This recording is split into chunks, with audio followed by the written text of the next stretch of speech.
Evening, Friday, May 2nd, Finance Committee meeting, and I have to say to everybody, I appreciate everybody being here on a Friday night. I know it's date night, it is for me, but this is it. If only you had a date. True. The mirror counts. Before we get started, I want to introduce a new treasurer, Irene, and I can't pronounce her last name. There you go. It's an easy one. We spent a little bit of time this afternoon, and I'm looking forward, or we're looking forward to working with you for the duration. Okay, we have a lot of things on the docket and a lot of things on the plate to work through, so we're good. So enjoy the meeting. And as I said this afternoon, all of your articles were discussed a couple of weeks ago because they're housekeeping articles and they were all approved or voted favorable. All right, minutes, 9/14/49. Move to approve. Second. Any discussion? All in favor? You didn't read them, huh? I wasn't here. All right, Article 34, Personnel Board.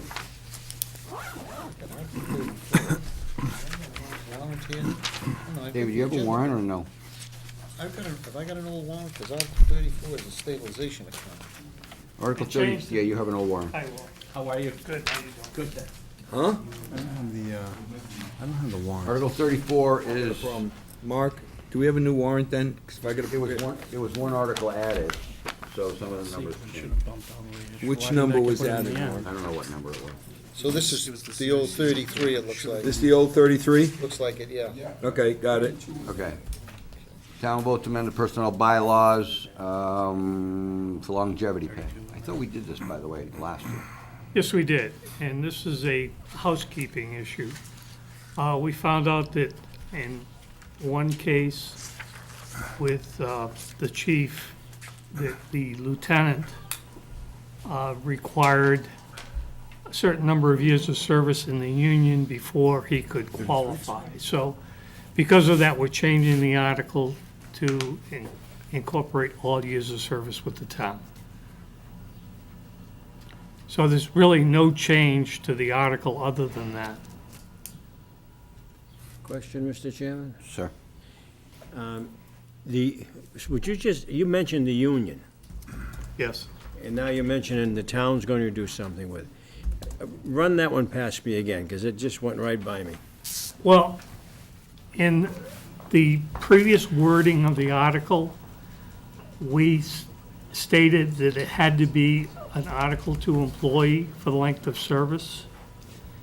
And in the case of, is it lieutenant or Deputy Chief. Deputy Chief. Deputy Chief and Lieutenant, there's a certain number of years that they have to be a patrolman within the union before they're eligible for the job of lieutenant or deputy chief. Is that in the personnel board's bylaws? That's in the town's bylaws. Town's bylaws? Yeah, it's part of the, Where does the union come in all this? the union only comes in that originally the article for longevity pay was written that the years of service had to be Article 2 only. And union employees are not part of Article 2. So in order to give these people the benefit of the longevity pay, because they had years of service previously. That much I get. My only problem is, council's here. Is this a collective bargaining issue, Jerry? It's what it's like, I just walked in. so Okay, you can help this me is out. the longevity situation in the police department, the lieutenants and the deputy chief need to have X amount as a patrolman before they can assume the role of, Well, I don't know if they have to, they typically do. You typically move up in the ranks from patrolman to sergeant to lieutenant, to deputy chief. It's civil service, so, you take a test and all that, so. I'm But just, is the article about, I'm not sure what the article's about, so. The article is about changing the law to bylaw. include the people that previously were part So of, count their time as not, Right. as union towards their years of towards their, service. right, towards service. Is counting that or not? is that a union No, I guess we're talking about the deputy chief. Yes. The deputy And the chief lieutenant, and the who lieutenant. are not union. Right. So, what I guess, go ahead, Phil's Yeah, just I trying to. Phil's is saying it was done last year, It right? was taken care of last year. This year, the change is to recognize on a prorated basis part-time employees. I understand what you're talking about with regards to accumulation. The only thing I can't get my head around is, what does the union have to do with this? And if they have anything to do with it, it should be collected. Well, then why are we even mentioning the union? Union, I think it's only coming up because the chairman was saying that he was talking about the counting of service as a union member towards your total service, even though you become non-union. Because lieutenant and deputy chief are not it's- union positions. Correct. They- No, I understand that, but when you say the union, now I'm thinking it needs to be collectively bargained. No, no. Okay, so Fine. it wasn't even, so this is Article Thank you. 3 people, right? Chairman? Article 2 people. Article 2 people. What's the impact? There's no impact No financial. financial impact? No. Mr. Chairman, I make a recommendation for favorable recommendation on Article 34. Second. Any other discussion? All in favor? Opposed? Thank you. That's it? That's all you got. You don't want to cover Article 2? Already did. Good. Favorable? Yeah. Thank you. Have a good day. That's 33, right? Sorry. Again, sorry you guys 34. had to show up, but, Chucky, that's the new 34. 34. all right. The next two articles are Article 29 and 30. This was put in by a private citizen to basically eliminate the registration after the first year. It's an ongoing fee. We charge multifamilies on an ongoing base, $50 a year, and this person wants to make it only one time, and if the building is sold, then the next owner would So it's take not over that. $50 a year, Mark. It was originally $50 a year, but we amended it at town meeting some years ago to reduce it to $50 the first time, and then it's $15 for Oh, renewal. okay. So he wants to eliminate the $15 for renewal unless and until you sell it or something else. The Board of Health I got it on email. voted unfavorably on this article. Their I recommendation's think they unfavorable. sent you a memo, didn't they? Paul sent a memo to all of them. There is a memo, I'm sorry, but I don't have it. Mark, can I make a motion to move unfavorably? Second. Any other discussion? All in favor? Opposed? Article 30 is similar to that one, they want that posted, is that correct? 30 is, that must be the other one, which has to do with taking some words out of the existing provision, which is now worded roughly, that if you have a place, if you rent or have it available for rent, he wants to change it so that even though it's available, it doesn't count unless it's rented. And the Board of Health wants to leave the language alone, because they don't want to have to get into debating every time with somebody as to whether there's an intent to rent, or they have an intent not to rent. They don't want to get into that. So they prefer to leave it as is. Mark, I moved him unfavorable. Second. Any other discussion? All in favor? Opposed? That's 29 and 30. That was unfavorable. Have the planning board, there's 5 articles on the planning board, 4 of which are zoning articles. And 1 will take a little bit of discussion. It's money to be spent. So Larry, why don't we start with 16? Sure. What I'd like is just a basic summary.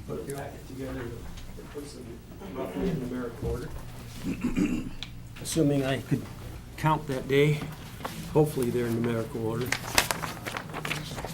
Article 16. And then section Yeah. 1.15 of the zoning bylaw. Yep, this deals with the site plan approval section. It updates it so it includes the building official, the water company, the Commission on Disabilities, and they're not currently listed in the bylaw, but we do route the applications to them for comment, because in many cases, their comments have an effect on the size or shape or location of things on the site plan, and it's better to get all that in the mix, which was the purpose of doing site plan in the first place.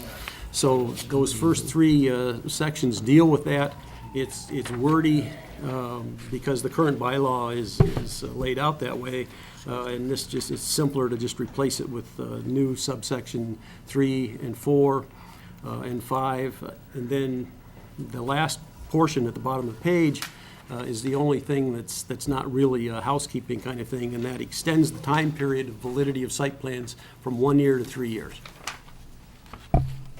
Mr. Chairman, can we defer this back to the planning board? What was the planning board's recommendation? Favorable. I move we defer back to the planning board. Second. Any discussion? A question, what's the motivation behind the change? I'm sorry if you said it, I missed it.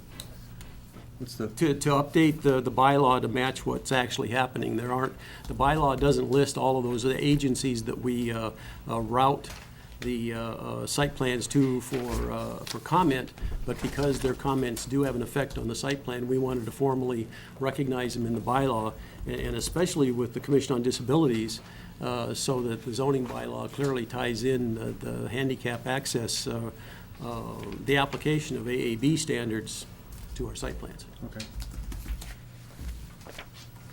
Any other discussion? All in favor? Opposed? Thank you.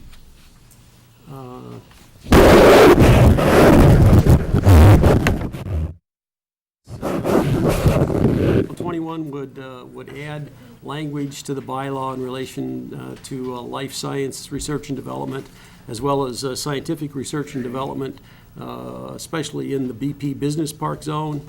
It's arguable now that those uses might be allowed, but both the Industrial Development Commission and the Planning Board felt it was appropriate to list them clearly in the bylaw, so there was no confusion that those are intended uses, permitted uses in the zoning district.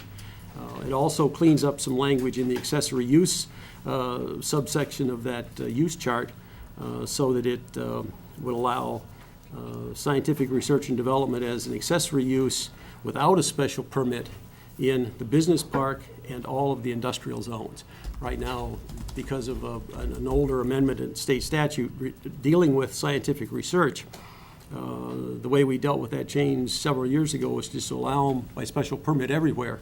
But now that we have zoning districts that clearly allow for that use as a principal use, it seems silly to require a special permit for the same thing as an accessory use. So that's what that second half of that article changes.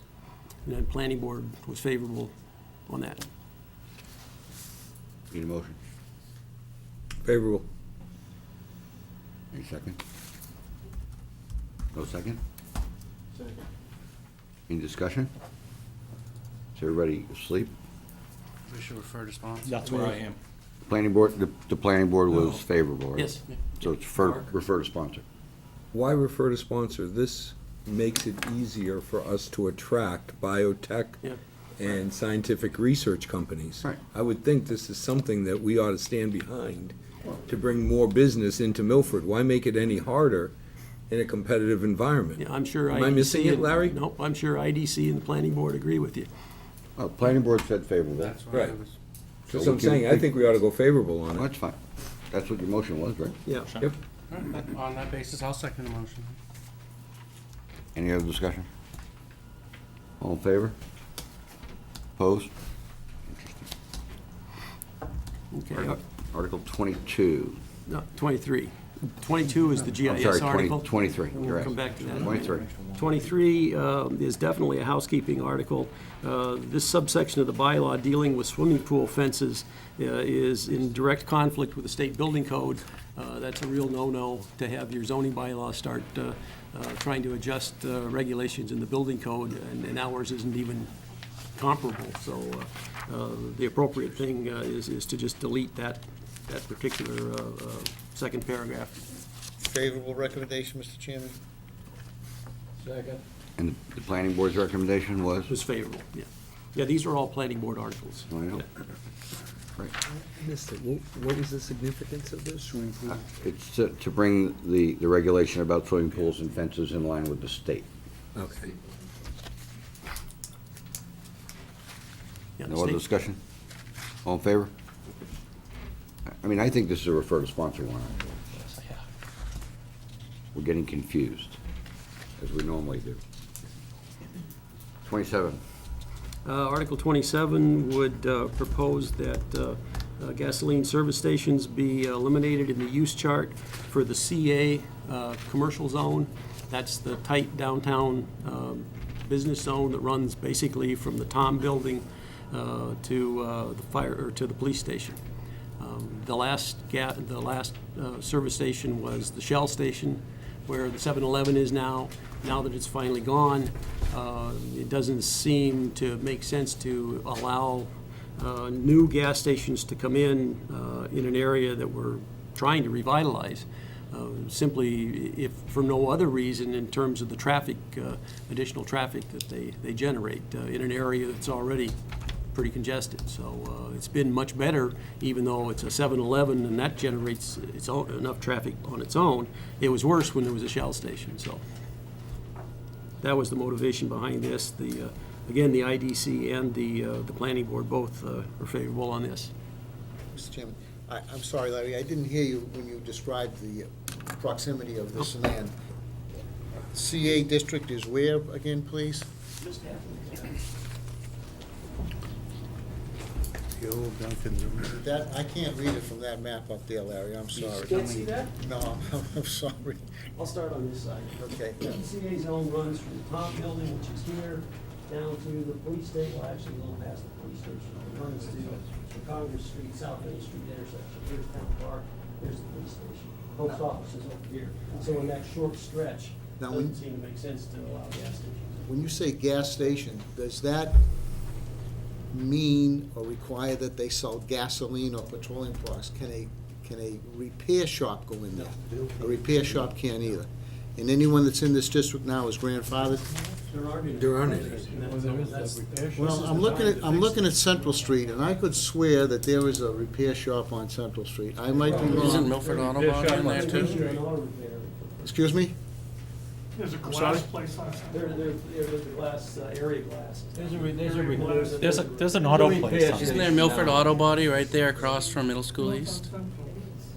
Yep, The repair shop on Spruce Street, right next to. but that's outside the zone. That's, Town hall's over here. What's next to Crown Electric? So it's the gasoline stations. Oh, it stops right at Court Street. That's what I thought. Right, it stops at Court Street. So in terms of the gasoline stations, there aren't any more. Right, And- right. And if there are auto-related services, they would be grandfathered. They would be grandfathered, okay. All right. So Larry, it goes Now, all when the you- way, oh, sorry. When they're grandfathered, is it grandfathered only to the existing owner? No, it's a zoning, that's zoning law. I don't know. If your use exists, and the town changes the bylaw, says you can't do it anymore, you can continue to do it, as long as you meet the same requirements you had before. If it changes, you need a special permit from the zoning board of appeals. Turn around. All right, thank you, yeah. Larry gas station, but they'll put I another knew- Dunkin' I knew- Donuts in it and has another 50,000 cars a day. That's okay. What are the boundaries? Post office is over here. As far as the grant, Court Street all the way down to the post office. Where's the town? Town hall. See, I thought it would fill that up to the middle We're not in school. that zone. So now, since there are no more gas stations, this is the time to do it. That's the real detracting use in the downtown area. The couple of gas, or the glass place and the auto repair are minor in comparison, and they would be grandfathered and protected. In fact, in Massachusetts, you actually have more rights as a nonconformity. Hey, Larry? Will that be written into the article that the existing, It doesn't have to be zoning law. It's a matter of law, it's not necessary. David, you have a question? Yes. Larry, I think Bob referred to it, but what's the, it seems like a gasoline station is a defined term, and I'm just a little concerned that in the future, with the way the economy changes and the way petroleum products are serviced might change, there might be a product in the future that we would want to entice to be there. It might not be gasoline per se, so really the question is, what is a gasoline station defined as under that I don't have the. Capital G, bylaw. capital It S. seemed like a fairly simple, straightforward article. I didn't bring my bylaws. It is. so I'm just- so I it's don't- here, so I don't figured know I'd what ask the question. I don't know what the full definition of a gasoline service station is, but it obviously has to sell fuel. Right. So if something, well- if a new use comes up later, we're gonna have to amend the bylaw to deal with that use. I think David's leading to, what if it was an electric? Yes. Recharging Yeah, gas so like a hydrogen station. Or I'm thinking a 30 years plug-in of field. station? Well, it's been my experience with the plans we've seen so far that if there are any electric recharge stations, they're part of a facility's parking lot. It's not a commercial enterprise on its own. Yeah. So the hospital will provide a charging station for someone who is there, for example, as opposed to somebody buying out the old Shell station and saying, well, we don't want to sell gas, we just want to sell electricity.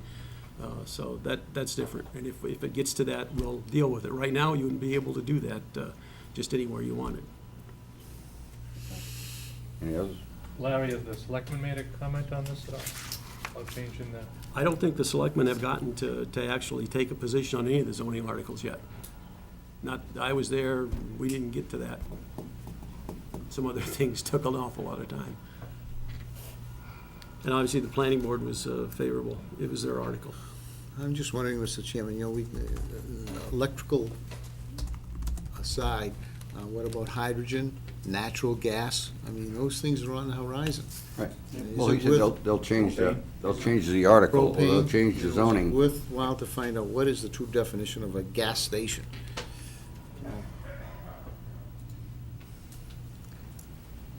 I wouldn't. Not right now. Let it sit the way it is, and they'll have to come back and redo this zoning if, in fact, electric charging stations or hydrogen stations become more prevalent, Whatever. Right. in my opinion. I mean, Yeah, we've done that understand where with you're other going. uses. I'll make a motion to revert to sponsor.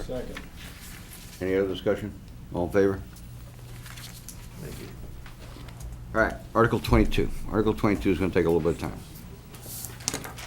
Article 22 is, see if town will spend $15,000 to get a plan, a needs assessment plan for a townwide GIS system. And Larry will, and Vonnie will go through what a GIS system is, how it's Well, important. And Joyce, I'm gonna do a PowerPoint that's gonna be pointed right at your faces, Don't so move you, over. yeah, you may, that may not be comfortable for you.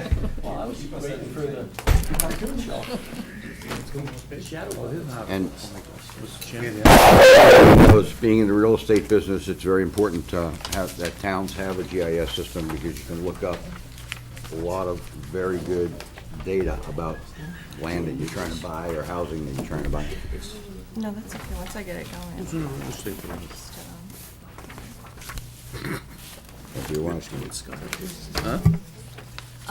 Yeah, to answer questions. It's a, I needed him to get this down for me. Larry, is this what you emailed me? I'm sorry. Is this what you emailed me at the presentation? I think this is the last one, yes, that you got.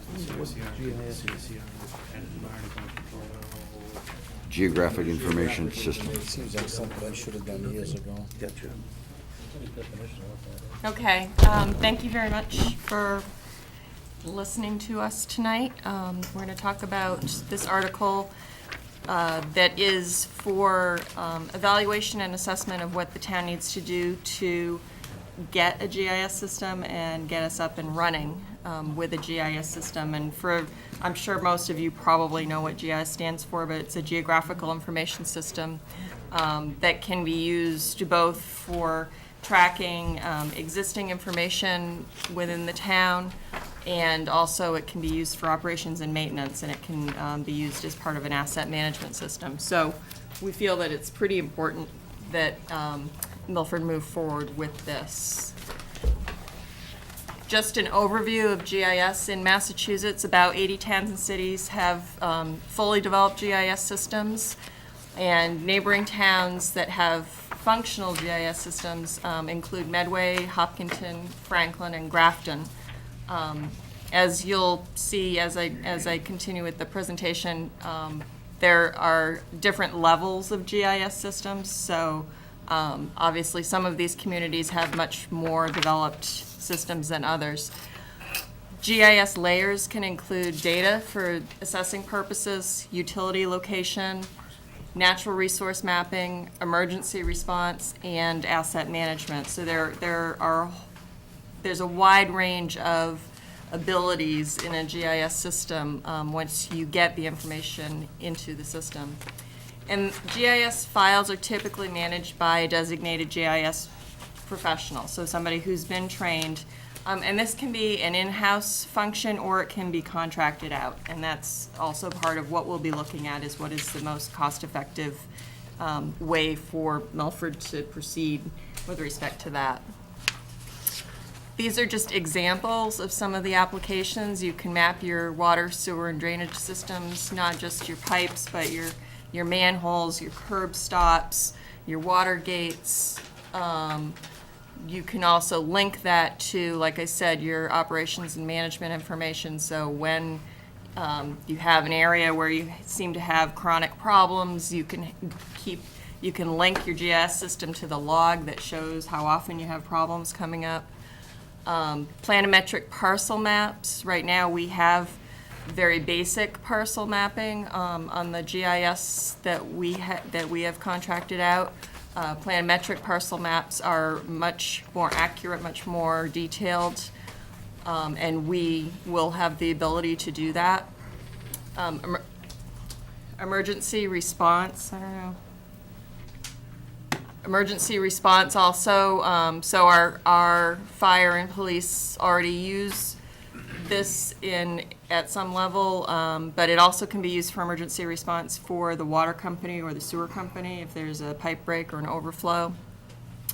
And not that Scott would like this idea, but some communities actually use their GIS for pothole reporting, so residents can text in the location of a pothole to the highway department.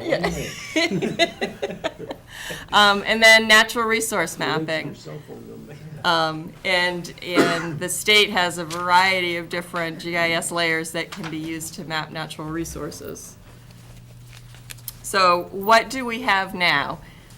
We have a very limited GIS ability, but we do have some. We have the parcel maps and, oh no, don't do that. We're starting in 14 minutes, you'll be done in 14 minutes. I hope so. You can delay it. I know, but it's messing up my presentation. Remind me in. Yeah, remind me in an hour. I mean 10 minutes, yeah, the one. No, If I an can hour get you my- can do. Remind me Cursor tomorrow. down, 'cause my-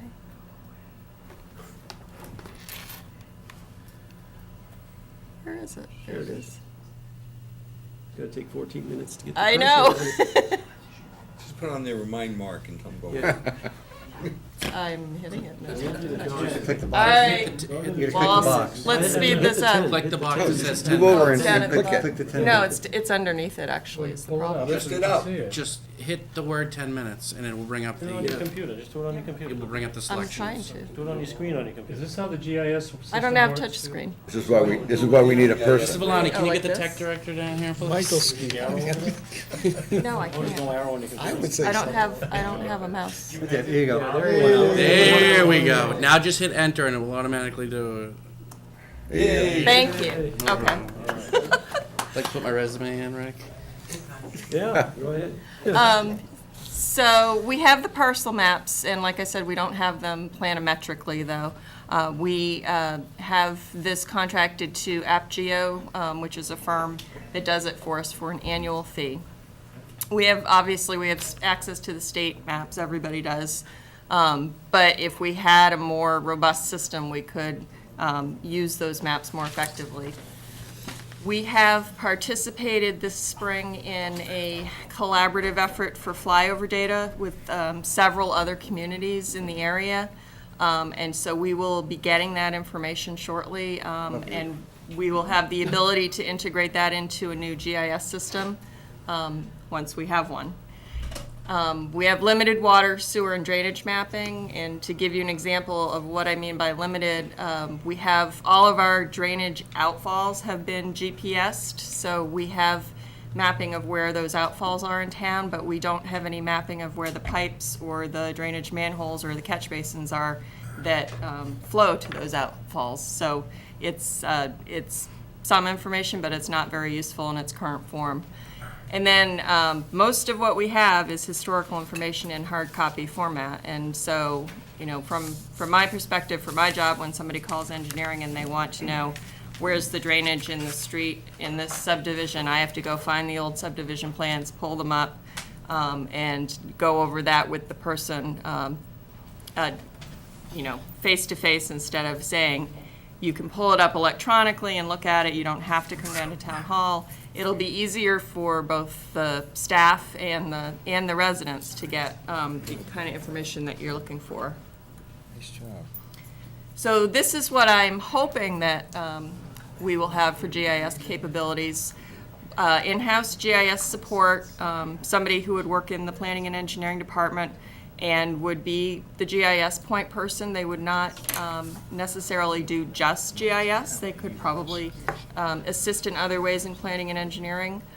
The ability to develop and print maps. Right now, we can print 8.5 by 11 pages, but to print actual engineering plans that are to scale and accurate. And the ability for all the departments who participate in this to keep their information updated so that the system does reflect the most recent information. We would like it to be a tool to locate utility structures for construction, for design, and for permitting purposes. And going back to the drainage example, everybody knows that the stormwater permit that will be coming for Milford is going to be very onerous, and one of the first things that we'll have to do is have a complete map of our entire system. Right now, we don't have the capabilities to do that. With GIS, we will be able to. And then, again, an interactive database to schedule and track maintenance for permitting, stormwater compliance. The sewer department does an II, infiltration and inflow removal program, so they can track what sections they've done and when they did them. Sign replacement and pavement management for the highway department. It's a very powerful tool from a maintenance standpoint, and can be very, very effective. What are we getting for our $15,000? Why are we spending the money on a study instead of just jumping right in? And we, Larry and Scott and I have all discussed this, and we feel very strongly that we want to spend our money wisely. We want the town to have a direction when we start out. We don't want to kind of jump in. It's not a one-size-fits-all solution for GIS. And like I said, there are different levels of GIS systems. We want to find the one that is the best fit for Milford. So one that's efficient with a good implementation approach. We are going to develop a plan that addresses our needs and stays within our budget, which is key. And we want to establish a long-term plan that has associated costs for capital planning. What the study will give us is the best way to integrate and synthesize the data from the different town departments. It will establish standards, so we'll get a document of protocol standards for entering the information. And I personally have seen in other towns, when they did not do this, they end up with a GIS system that doesn't work properly. It gives inaccurate information or just has a lot of data in there that wasn't entered properly and is useless. So we want to not find ourselves in that situation. We'd like to identify the most cost-effective ways to manage the system, whether that be, is it a cloud-based system? Are we going to have mobile device linkage for the crews out in the field? Can we outsource some of the tasks? So, you know, what is the best bang for the buck, if you will, for the town in terms of how the technology will be set up? And then we need to develop standards for public access to the data. Some of the data obviously will not be accessible to the public. Most of it will, though. The AppGeo study will give us some guidance on how to optimize and improve the usability of the system, so it's user-friendly. Again, it's not of any use to anybody if nobody can figure out how to use it. We want to identify the initial and the annual costs to maintain the system as part of our long-term plan. And we want to develop a phased approach, which will include ongoing system security, obviously, which is a really big issue. So this will be an evolutionary process in a sense.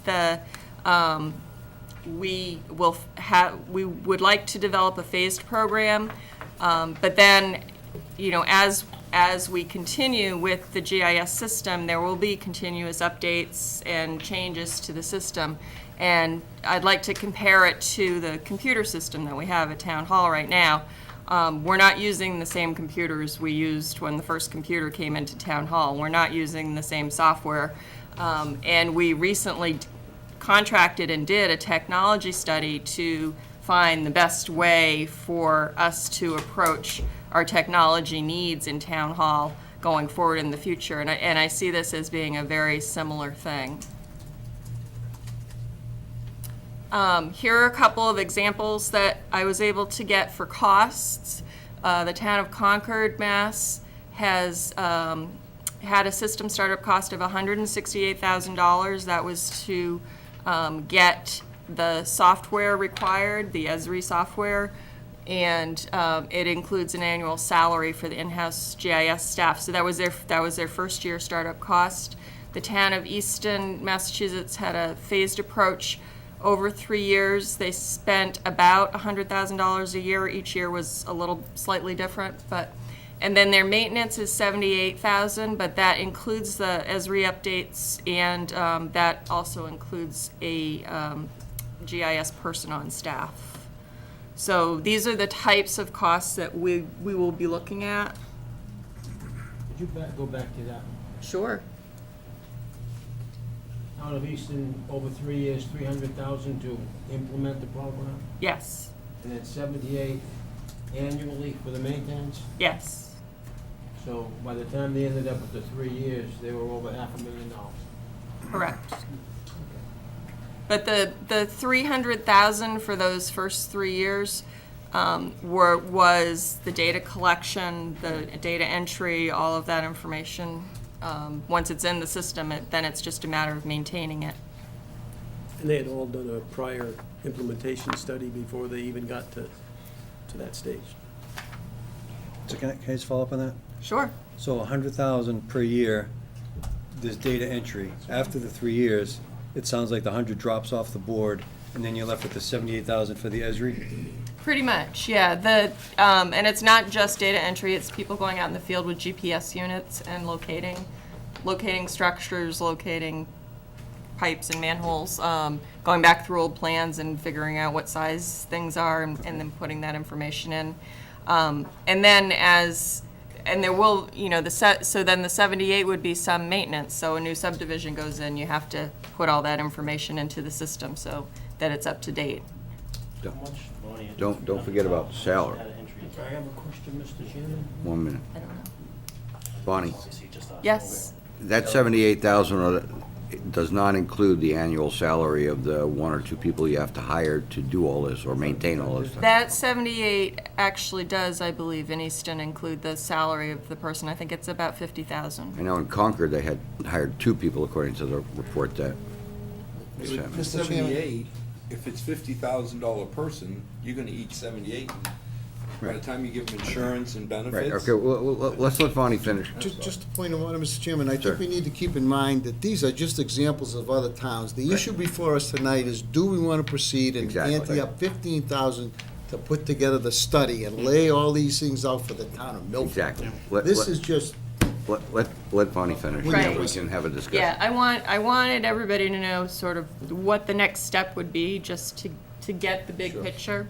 But yes, tonight we're here to talk about whether we want to just examine it and come up with a plan. The AppGeo report would look something like this. We'd have a spreadsheet that had different tasks that we would do and what the cost range would be. This one has a low-cost estimate and a high-cost estimate. And then a schedule for each task too, so our phasing plan. That was the Concord example, I think, wasn't it? Yeah, I think this was the Concord example. That's the It's Concord example. it's very detailed. So our plan would be to appropriate the 15,000 this spring, do the study, and then hopefully come back in the fall at town meeting for about $100,000 to get that first stage going, and then additional requests as progress dictates. Probably on an annual basis would be our plan. And that's the end of my presentation. Okay, so you talked about what the cost is going to be on an ongoing basis. You talked about hiring, we have to hire people to do the mapping and input all the information. What about digitizing all of the old maps as part of this? Is that necessary or not? It wouldn't be digitized per se. Well, they would input the data off of them. Right, they could locate the structures in the field, and then they could enter the information as data entry. So, you know, the pipe sizes, the invert elevations, that type of thing. So they actually get down into the pipes and look in the pipes and go through it all? When they go out with a little GPS unit, yes, they can pop the manhole covers and put it down into, they can do vertical as well as horizontal. Okay. That'll also tell us what kind of hardware we need. You talked about printing 8.5 by 11. I assume you have to print color C-size, D-size drawings? Well, what we, That's a big pen plotter? it would be a big pen plotter, or it would be a flash drive with a file on it that we take to To somebody who has a a big pen copy plotter? shop. Yeah. Okay. Or called G&H. Or called G&H, yeah. All right. Go ahead, sir. I think it's a worthwhile investment of 15,000. I'm just curious. You mentioned two things. Maybe you have some information from Concord. You mentioned subdivision planning. The information the town would gather, would we be in a position to say, you need this for your subdivisions is generally not done by the town of Milford. Would we be able to charge back to the individual that wants to do the subdivision? You would typically require that the subdivider provide the proper electronic files in the proper format, which is one of the things the study will verify is Okay. what's the appropriate format. So that, we're gonna match theirs up with ours. Right, so most engineering firms now do everything at least with CAD first, and then they may do presentations with GIS. But the electronic data will need to be submitted in the proper format for the system. Makes sense. So stated. Mr. Chairman, I'd Just move to expand favorable on on that, this. Mr. Fayette, may Aldo, we should expand that to every building that goes up. Exactly. Not just a subdivision, but No, for well, example, the hospital. I just expansion. picked up Yeah. subdivision, No, I because think that's it- what she mentioned. the I cost also should be would have picked passed up on. water company too, but I would move favorably, Mr. Chairman. Whoa, nothing is, Just a quick question. I also agree that this $15,000 is a good investment. Obviously, a project of this size, the initial startup obviously is the most, filled with work. My question is, in these communities, after, say, 5 years, 6 years, getting the initial plans down, do they find it necessary to have someone full-time? Is this something that maybe you can update every 2 years, 3 years, after, everything gets done in the first 5 or 6 years where the whole town is done? Is it essential that someone is full-time all the time after the 7th, 8th, 9th year? I mean, there's that many changes that someone needs to be a full-time position in order to be able to maintain this? I mean, updates I understand, but, is that something that a That's full-time something employee? that we're gonna ask them to give us their opinion on that. I honestly don't know. I do know that in other communities that I've worked with, they often just subcontract this work to an engineering firm. Once they get the system up and running, and they have somebody come in a couple times a year and do updates. So I think it depends on the volume of information and how much. Which I'm sure at the beginning is enormous. And then, Right. like I said, in the 10th year or something, I can't imagine that, there's that much. That's why I was just worried about, Right. are we committed to, that this position would be basically in place forever if we do this? Okay, thank you. And even to start, I see the GIS person being a only dedicated part-time to that GIS function. That's, So as I see this person as being a person who works for planning and engineering, who's the GIS point person, but who can also fill in and do other stuff too, so.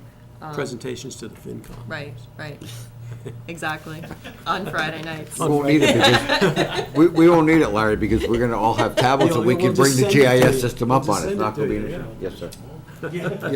Mr. Chairman, if I may, I am wholeheartedly in favor of this initiative. It's probably something we should have done years ago.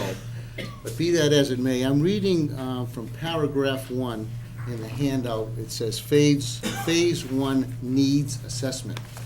It indicates in here that an app geo proposes to work with a representative from the town who will serve as the town's project manager. My question to you is this individual, is there someone on the town payroll today who will assume the duties and responsibilities of this project manager? Or are we looking to add someone to the payroll? No, it will be Either on a permanent or temporary either me basis. or Larry. Thank you. It's somebody who's already on the payroll. Albert. You had me comfortable right up to the point where you said this would be a part-time person on the GIS, and then we would use this person for other stuff. So are you saying this is not a full-time job for GIS? Well, that's what we need to determine through the study. Okay.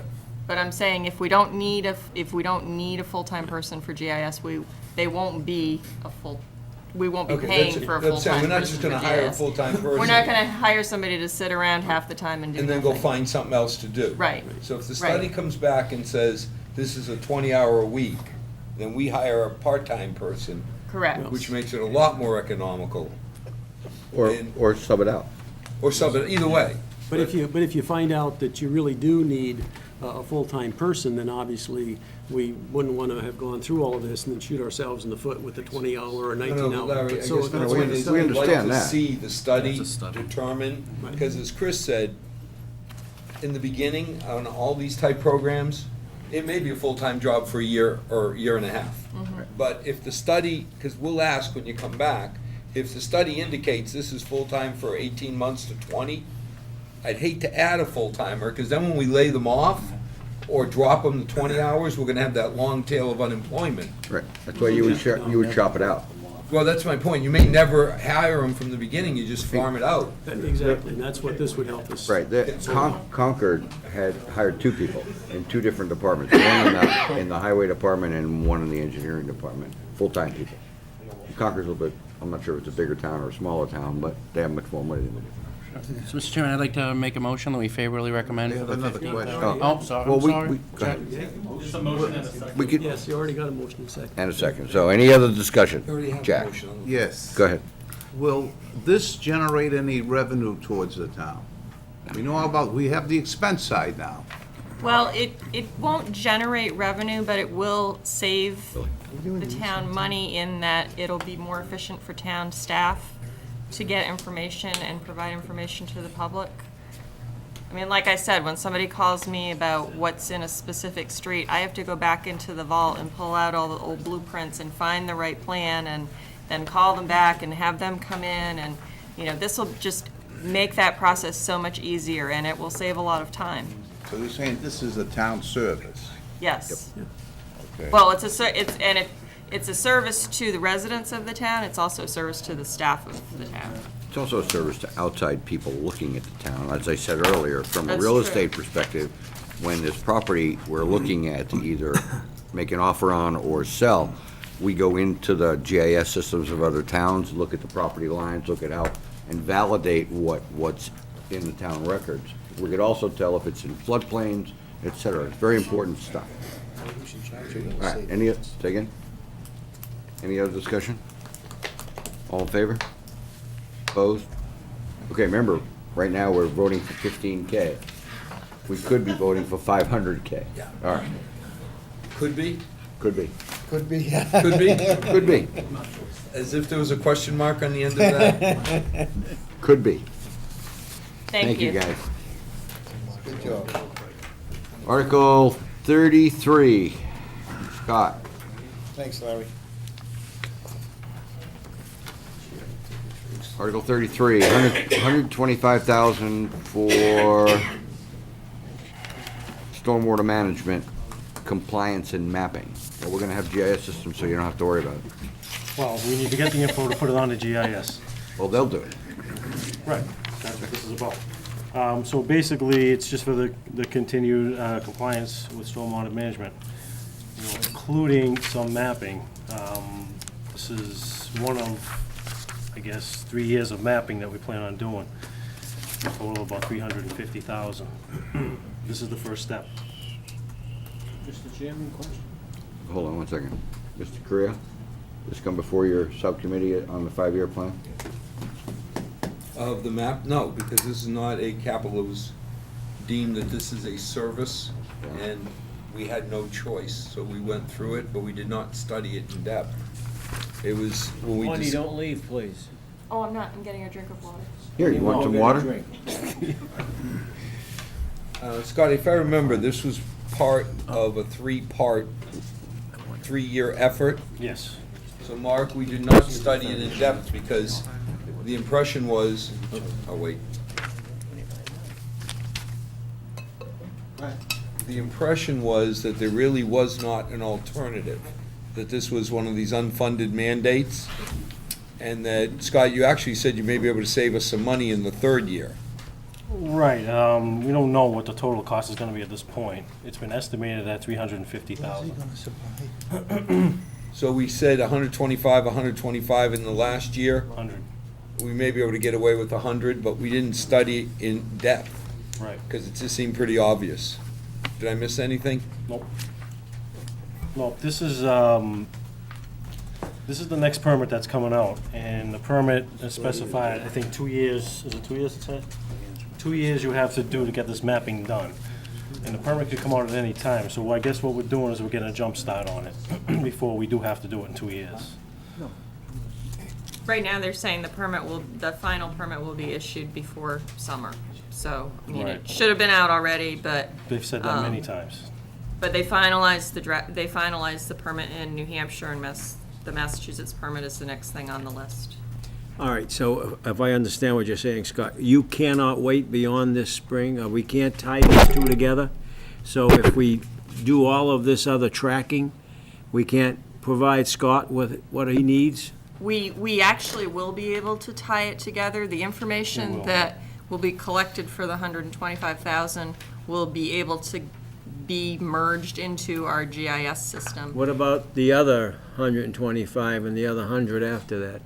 Is he still gonna have to spend the 125 again? Yes, plus this is the 100? actual figure, physically going out and getting all the information, that's what this All right. is. So once you have it all, then it can be put on the GIS So system. theoretically, once we have it, he'll never need to do this again?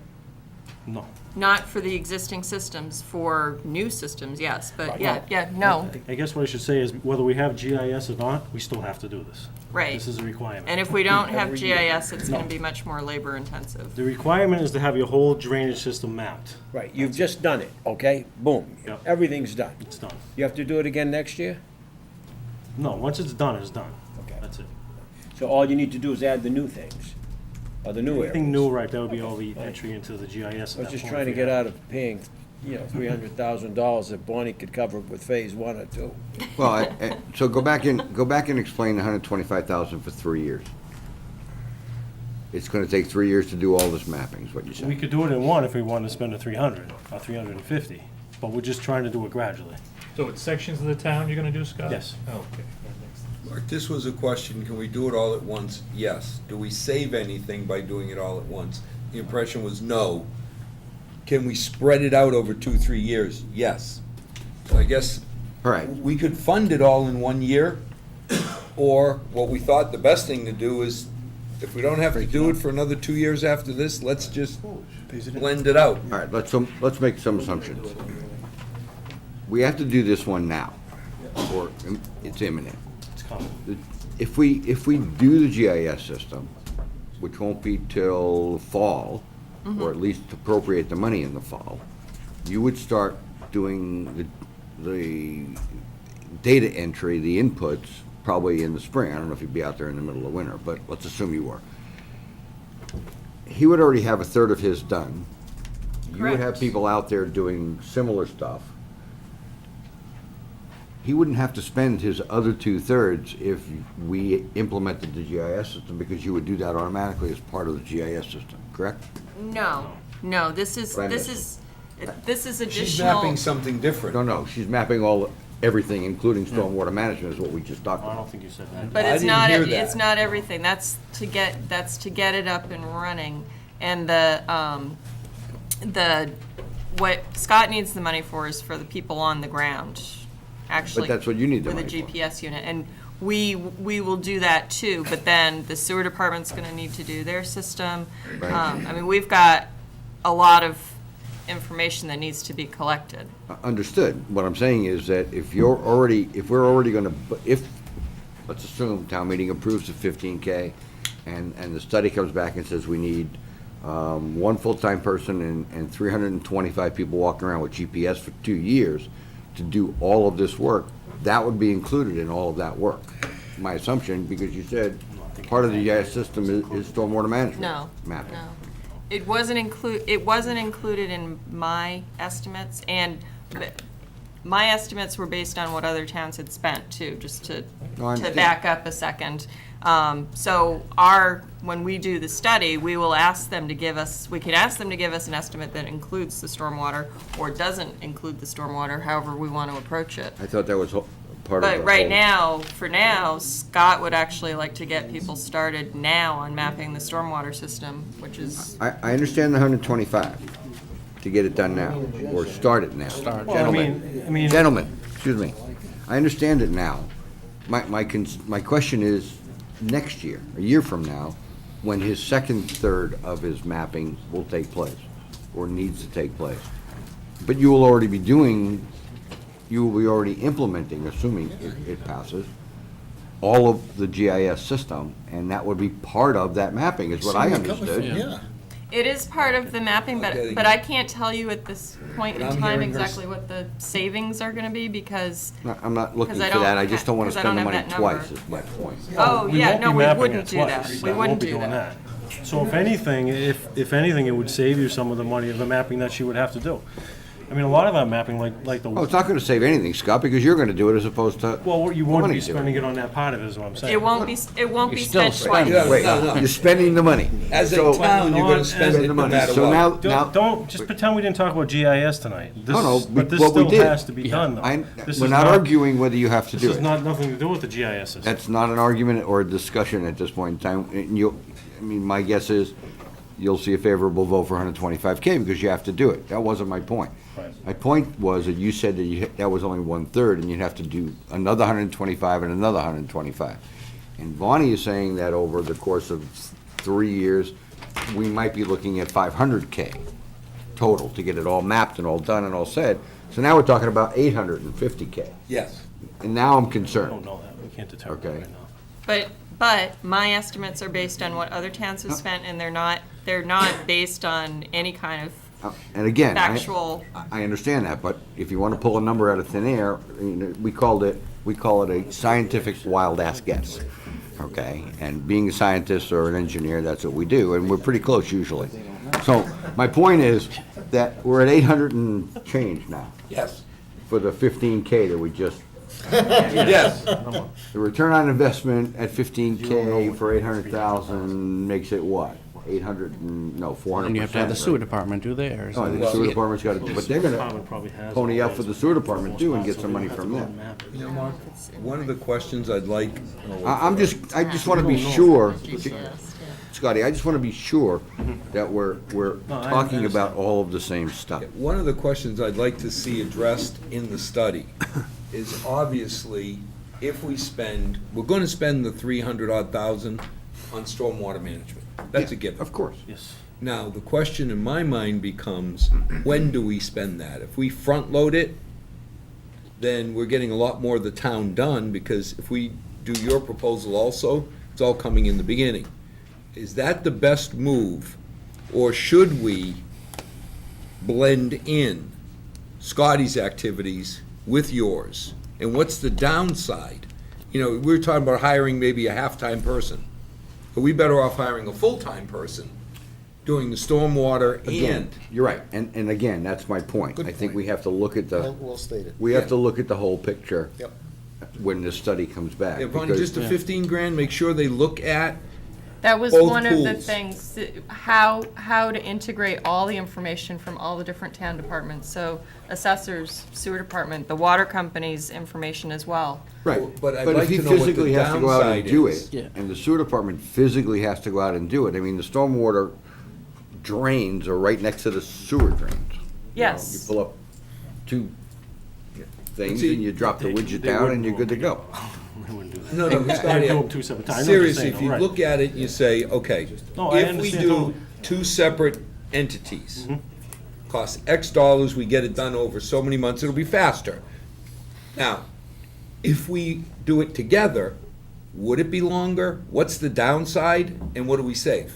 That's all. I'm not saying we want to do it. Yeah, we'll have them look at that. It's just we want the numbers so that when somebody says, We want you hey, to you're look dropping at that. 850,000, we can say, yeah, and it was the right move Right. because, or, you know, we're gonna drop 850, but it's gonna be over 4 years, not 3 years. Right. Obviously, it's a huge planning issue, because it's not a one-time capital article, it's a budgetary issue. So when the budget goes up $850,000 to $1 million on a $90 million budget, that's significant. All right, it's not a drop in the bucket. Would we be looking to do all the mapping in 1 year for everything? I mean, You that gotta would come be- back and tell us what we Right. need to do. You know, I think that would just be a huge cost all at once, right? I have no problem spreading the cost out, Right. as long as it's economical to spread the cost out. The question becomes, how much is it, and how do we come up with the dollars? Where do we put it? Where do we, you know, how do we deal with it? What do we not do if we add $1 million to the budget?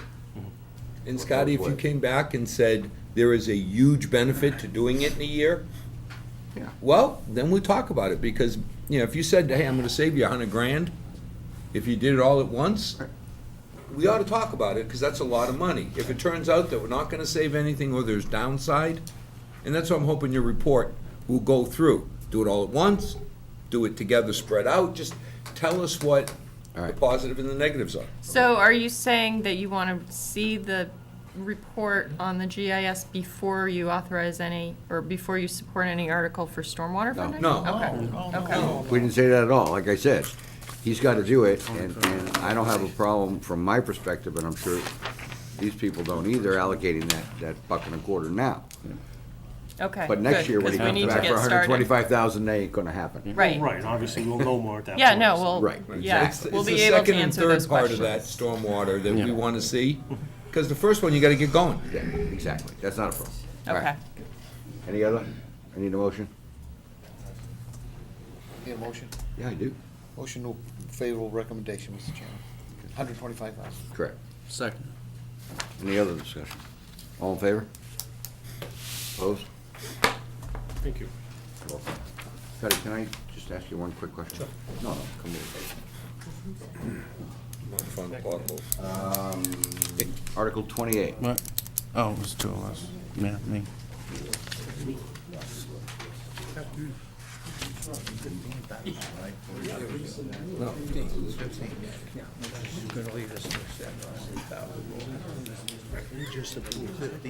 Yes, yes, 15. And the 125 for Scotty. Yeah, Well, Scott, we have. That's a right, different. 15 grand. 15 was for the GIC, Yeah, that's what. AFFL. Great, thank you. All right, Article 28, ladies and gentlemen. Town will put a light on Haywood Street crossing for the trail. Hey, look at the time, Reno. don't have much time left. We're You want the short version or the long version? We're 15 minutes behind, so you get 5 Yeah, gotta minutes. go. Have a short version.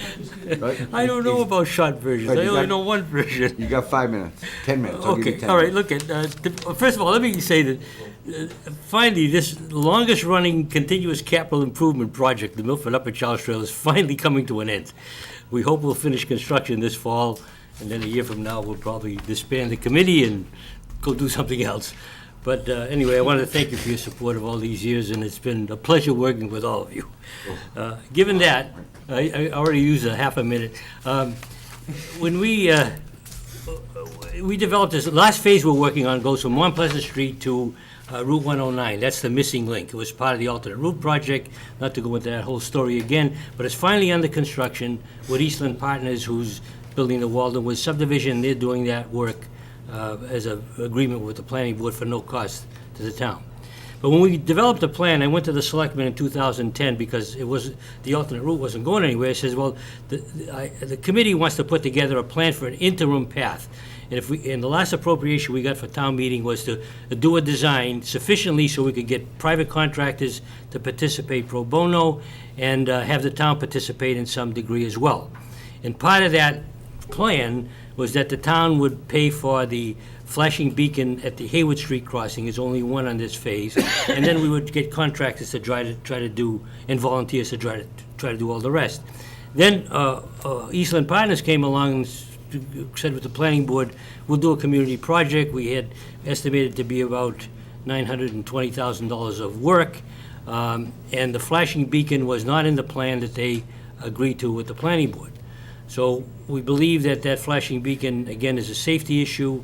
It should be done in concert with completion of the project, which is scheduled to complete in October. So if we could get the appropriation now, we can get under contract and get that done close to when the that phase of the trail is scheduled to be completed. So what you're telling me is the planning board messed up and left out the flashing No, beacon? no, it They wasn't. should pay for it out of their budget. No, wasn't part of their plan, wasn't part of the trail committee plan. As I said, in fact, as a side note, the problem was we were competing with the Parks and Recreation Department for that, a project at that point. We already had close to $1 million of estimated cost. We didn't want to upset that because this is, I'd be at this for another 10 years if that fell through the cracks, and I don't think I'm going to live that long. Quick question. So, how much is this gonna cost? 23,000. So out of. I have two quotes. No, for no, that. but Reno, you got 900 and change donated. So basically, we're putting 23 grand in for almost $1 million worth of work, No brainer. Yeah, right? That's what I'm understanding? yeah, To finish it. that's Okay. it. This doesn't seem like a real hard one to me. 23 grand out of $1 million. But if we don't give Reno a hard time, he just not. Oh, okay, we can give Reno a hard time just on general principle. Motion, Reno, I was gonna say, motion favorable and let's be done. All in favor? Have a nice night, Okay, Reno. thank you very much. I expected a lot more. I'm disappointed. Yeah, I'm sure you'll come back for something else someday. Well, I'll be here for the rest of it, too, yeah. Thank you. Reno, anytime you wanna come back with $1 million worth of work for 23 grand, we'll welcome you. Okay. Article 18. At least we're having fun, guys. You know, it's like date night. Yeah. Almost, without the He's still dreaming again. Quiet over there. All right, Article 18. See if town will raise 25,000, use Board of Selectmen consulting services, engineering drawings, plan specifications for the CDBG grant application. This is almost a housekeeping note. Yes, as you know, the amount is $25,000 for fiscal year 2015. These services, which include engineering, specs, et cetera, not covered by the grant itself. They're needed to make us stay competitive in seeking the grant funds, and that's why. Move favorable. Second. Any other discussion? All in favor? Opposed? Article 19. Accept a gift of the following parcel of land, or parcels of land. free land? Easterly on Cedar Street, and whatever. No. Talk Yes, North Pond LLP owns land on both sides of the bike trail. The land on the westerly side is zoned residential, and they are developing that for their own residential use. They wish to donate land on the easterly side of the bike trail, which is bounded on its own easterly side by the Charles River. This could be preserved as open space to be added to the bike trail itself. We do not see any cost or expense to the town itself, so we would ask for a favorable. Question. Before you make that motion, is the land are we going to need to go in and remove anything from the land? Is it pristine? Is it? Not to my knowledge, we will not have to do. We're not gonna have to go in and clean up any kind of contamination or anything of that sort? Well, I mean, No. I don't want to accept a gift if we have to, it's not a gift if we have to spend $1 million to clean it up. Yeah, no. Any quid pro quo with this land? No, it They isn't. want nothing back? They just want to give it to us and say, have a nice day? It is a gift. Get rid of the tax language. Say again? Get rid of the taxes, it's not development. Right, okay, so that's the quid pro quo. Okay, Thank you. now I'll take the motion. Move. Second. Any other discussion? What? Well, Matt, Jerry, you just said something that's got me confused. So Comes if off we the don't take it, they have to pay taxes. Yeah, and they won't. A nominal We'll amount. foreclose on it, we'll spend $1,000 to foreclose on it. Okay, It's not worth so it. one way or another, We're we're gonna getting get all the that. land, we're never gonna get tax money on it. Right. End of Take it story. now. Right. Okay, I just wanna make sure. Any other discussion? All in favor? Opposed? Non-developable. Thank you. All right, 19, Article 25. You guys see how I'm using this tablet? This is how we're all gonna be doing this next year.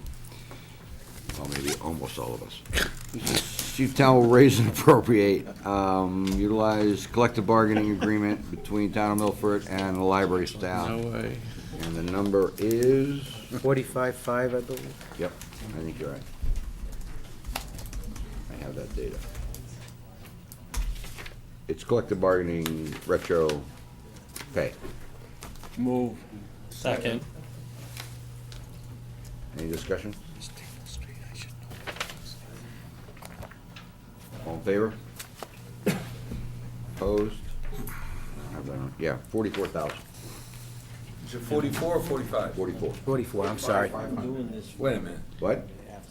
45.5. I believe it's 45.5 unless something changed that Originally, I'm when not I got aware of. from the town administrator, it says 44. I think it is actually 45.5. I will double check. but I Okay, believe can't that's trust the town administrator. it. Okay. Revoke his password on his tablet. 44.5. Yeah. So 44.5. All right, Article 26. Wait a minute, 45. 45. All right. Diana, 45. Yeah, I know, you're talking to the just wrong testing. person. Tell Diane. All right, 26. Bill to demolish town-owned property at 11 Temple Street. This is property the town owns through a tax taking in December of 2013. It was unsafe, it was unsanitary, there were gaping holes in the roof, it was open to the weather, water, et cetera. We estimate $30,000 to both demolish and then properly grade How big is the property? this property. Single family. It's a single-family house 10,000. lot, so. Is in an RB district, is that what it is? What are we gonna do with it after? I Market it? suppose we could use it and market it and sell it. So it's 30,000 to demo it and, That'll increase Clean the it up. value. no, but what is it gonna be to clean, do 30K. anything else? That includes the whole That includes demolishing, everything. grading, Right. et cetera. Correct, yes, I'm Motion sorry. favorable, Mark? Second. Any other discussion? All in favor? Choice on this one. No, it's got. Opposed? No choice. About time. We own it. Okay. We can't have other Thank you. people to take care You're of welcome, don't go property. away. They condemned it and everything else. Article 17. Which one is it? Are you guys back? There we go. All right, ladies and gentlemen, Article 17, we're Giving to doing well. the Conservation Commission land over to the trustees. This is Louisa Lake. Yeah. Move on favorable. Please don't drag this out. Go on. Article, okay, gentlemen, ladies, Article 17, see if town will vote to transfer care, custody, and jurisdiction of the following 5 town-owned parcels to the Milford Conservation Commission. In addition, to authorize the Board of Selectmen or Conservation Commission as appropriate to enter into conservation restriction agreement pursuant to, on behalf of the town with the trustees of reservation. 501c3 nonprofit established, etc. All right, so I appreciate you all sitting through another PowerPoint presentation, but this is something that we've been working on for a while, and it's, Everybody get their hard copy? Yes. Yeah. Would have been good to have this ahead of time. then. so we'd like to make sure that the Finance Committee has all the information, because there have been a lot of inaccurate rumors flying around related to this article. So, one of the first questions is, why do we want to conserve this land? It's a 200-acre parcel that is roughly between Della Street and 495. It includes a portion of the bike trail. It's all town-owned land. This land is the upper end of the watershed for our town drinking water supply, which is in Milford Pond. It currently provides a natural place for recreation for all the residents of the town and would continue to do so.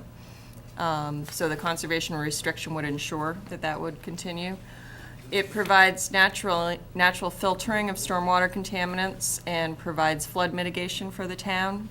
And it is a large tract of open land. If it were ever developed, it would be gone and we would never get that back. It's something that we feel very strongly about, that it would be nice to keep this in conservation. Who supports this article currently, in addition to the Finance Committee? The Planning and Engineering Department, the Board of Health, the Conservation Commission, and the Milford Water Company have all written letters of support for this article. Also, the trustees of the reservations, and we'll talk about their involvement in a minute. And the Charles River Watershed Association is very excited about this as well, because this will obviously help protect the water quality in the Charles. Some people are not familiar with the trustees of reservations, so just quickly, they were founded in 1890 by a landscape architect. They've been around for almost 125 years. They manage 26,000 acres of conservation land in Massachusetts. They provide a very large volunteer base that do trail days and trail management and programs. And they also provide outdoor education for school groups, scouting groups, that sort of thing.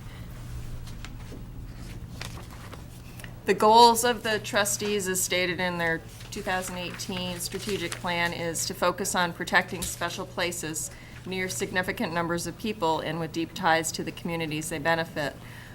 This definition describes exactly the piece of property that we're talking about. It's located, near a densely populated area, but it is very accessible to those people via the bike path and the other ways to get there, the other streets and everything. And it also provides a compelling destination for locals and visitors alike. A lot of people think of Milford as big box stores, 495, Fortune Boulevard, and there are some really beautiful parts of Milford, and this is one of them, and this would attract visitors to Milford and show them a different side of the town.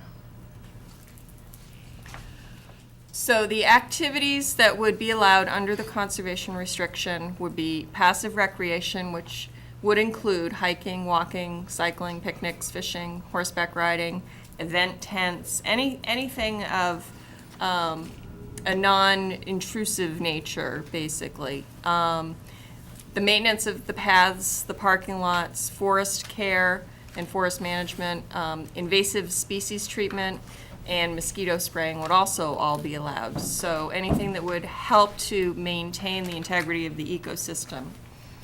Exploration for water supply sources would be written into the restrictions, so that would still be allowed.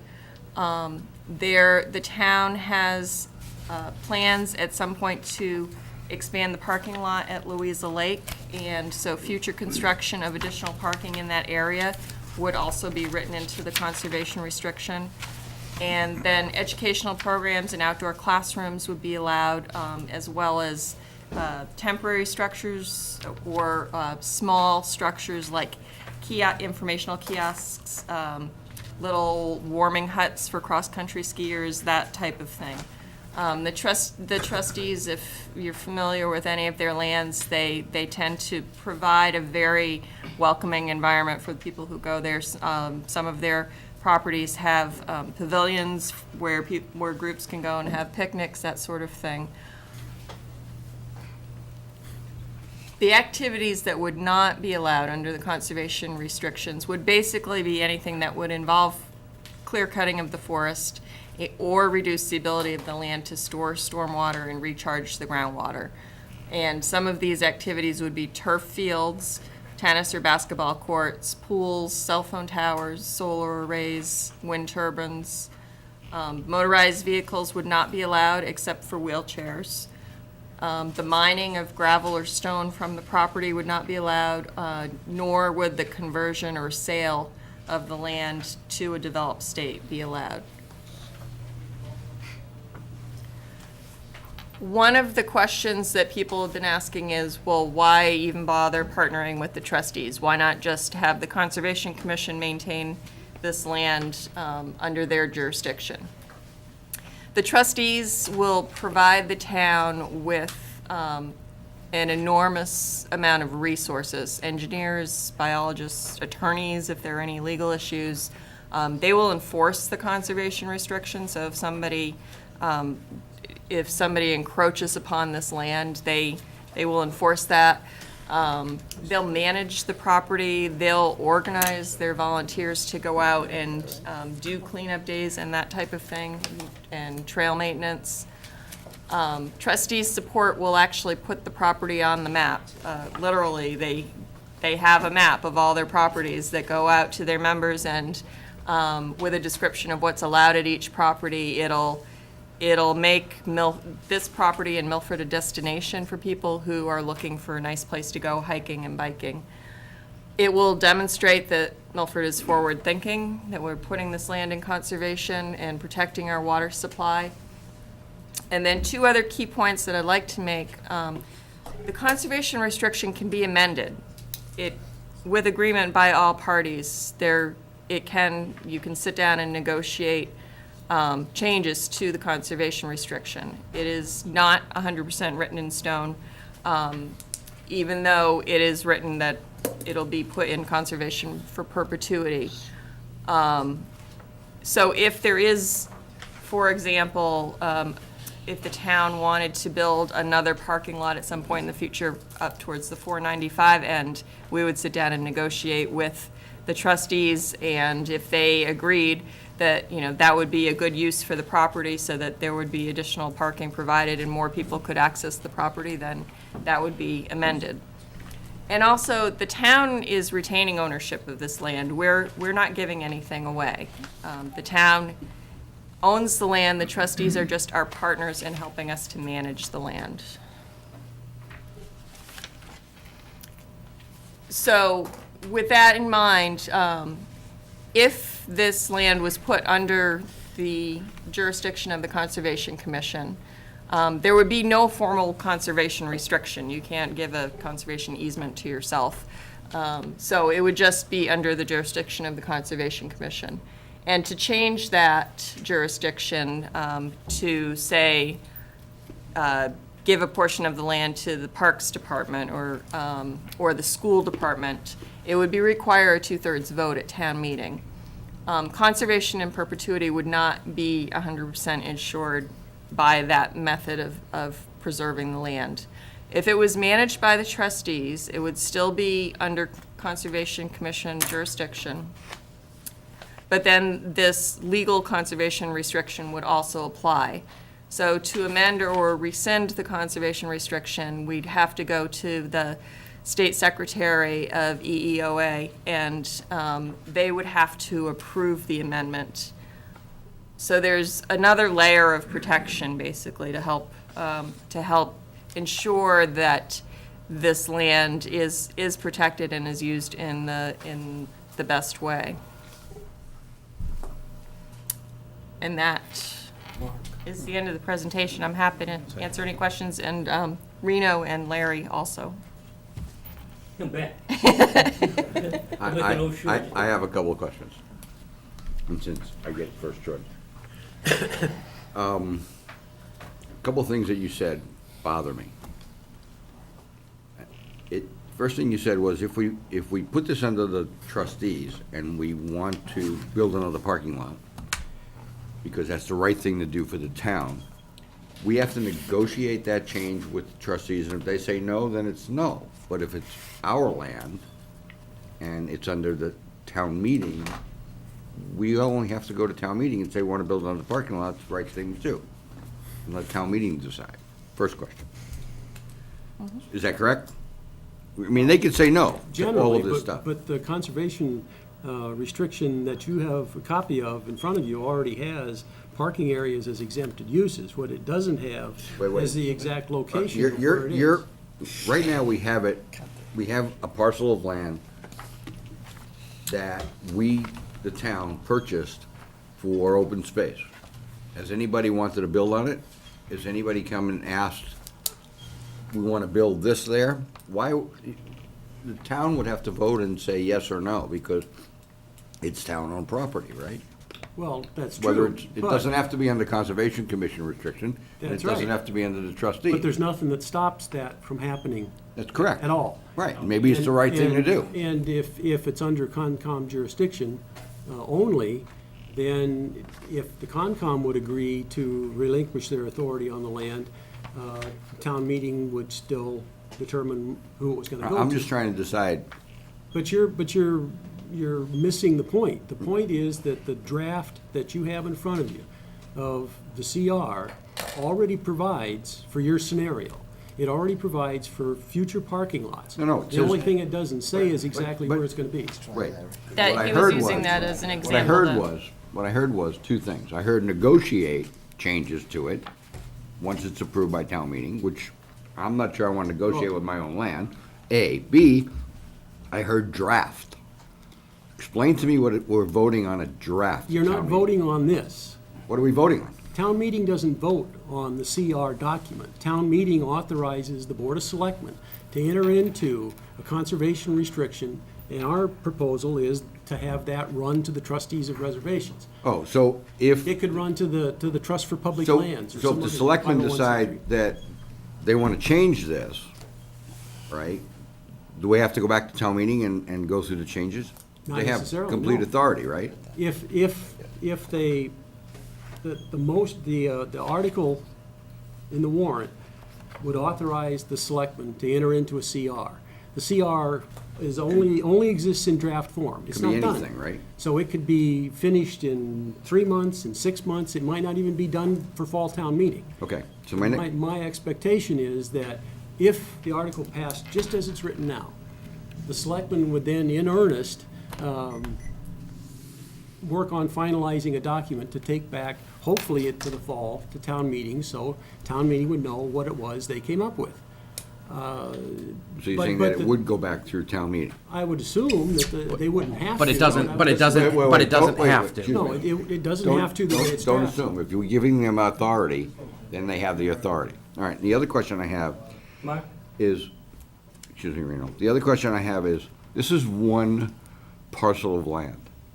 There are other, no, it's one area. We have other parcels of land that we purchased, right? The Cerrone property, we have the pond, we have other town-owned properties. So why, or when's the next group of parcels going to be requested to go under the trustees? Depends on how long it takes to do this. And why would, so we're giving away, theoretically. You're not giving anything Yeah, we away. are, actually. No, We're you're giving not. away, wait. We're giving away the opportunity for town meeting to decide what happens to those parcels of land.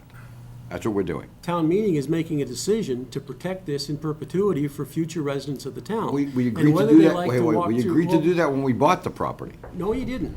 We And did. whether you want to save the land so it's pretty to walk through or nice to ride your bike on a trail is the least of the elements that you want to protect. You want to protect the water supply. So it would seem to And me we all know that's that important. even if it was the ugliest place in the state, you would want to protect it because it's aquifer, We all- it's and it's we all- surface and water we all know recharge that's at the head of important. the Charles. We all know. Any questions? Mark, I'm just trying to understand, because I love everything you're saying. But what I see this is we want to make sure that if 2/3 of town meeting elected members disagree with this group today, that they can't. I don't get it. I mean, I don't think as a town meeting member, I'm any smarter or any dumber than any other town meeting. Maybe I'm a little dumber, but in 40 years from now, what I believe the other town meeting members will be is better informed. Because if I think of Milford 50 years ago versus today, it's very different. I don't know why we want to fix something that isn't broken. And candidly, I really believe town meeting, 2/3, wouldn't do something that is in not the best interest of the town. And if I gotta believe in anybody's gonna watch out for my daughter, my granddaughter, I gotta believe it's Milford people. This is our town. The town meeting has never let us down before. Taking away from them, I don't believe they're gonna put a dump or whatever's been talked about, because it wouldn't be in the best interest. I don't believe for a moment that they will risk our water supply. You're talking 2/3 of the people. And you know something? If there was a sliver of land that had to be changed, because 2/3 of town meeting members in 30 years said, wow, we really need this, I believe it must be the right thing. You know, if we had allowed somebody else to make the casino decision, we'd have a casino down there right now. Because everybody except Milfordians believed that Milford was the best place because of geographics. I don't get it. Why would we want to take away? May I respond? First, this is not a casino. It's the exact opposite. It's the reason that people didn't want a casino in Milford. They wanted Milford to retain its rural suburban character. And also, we can talk about the extremes at either end of the spectrum, but the real issue here is there are two questions to be answered. Do you want to have this land protected in perpetuity? And if so, this is the best way to ensure that. And the second thing is we're not giving our rights away to the trustees. What we're doing is we're using the trustees' resources, and they are becoming our partner in this. And we will get a tremendous amount of resources from the trustees that is of value to the town. Now, if people don't want that, it's up to the people of Milford to decide that. That's fine. But you know, I think it's a tremendous opportunity for the town, and going forward also for protecting this land. And again, Aldo. I have a couple of simple questions. Article 17, why was this article fashioned, as I'm looking at it, as we talk about what Article 17 would do, and in addition, why did we not have two articles, 17 and 17A? Because I don't think you're going to get an argument here about putting anything under conservation. But in order for that, and then the second paragraph here says, and in addition, authorize the selection of the Conservation Commission, whomever. Why was that fashioned in that manner? Well, just simply because right now, the town only has 3 of the 8 parcels under Concom jurisdiction. So it only made sense if you were looking to do the second part, it would only make sense to put all of them under Concom jurisdiction first. That's why there's 2 separate Why parts. wouldn't we put them under conservation, and then, assuming it passed, then the next article says, okay, now we're going to do that? That's just the way it was fashioned. Well, okay. There was no- What there it was no says to me really is we're kind of running one into the other. That one, that's number one. Well, the only reason was, Aldo, because the 3 parcels already were under Concom jurisdiction. If none of That's them fine. had been, then it would have been a total combined article.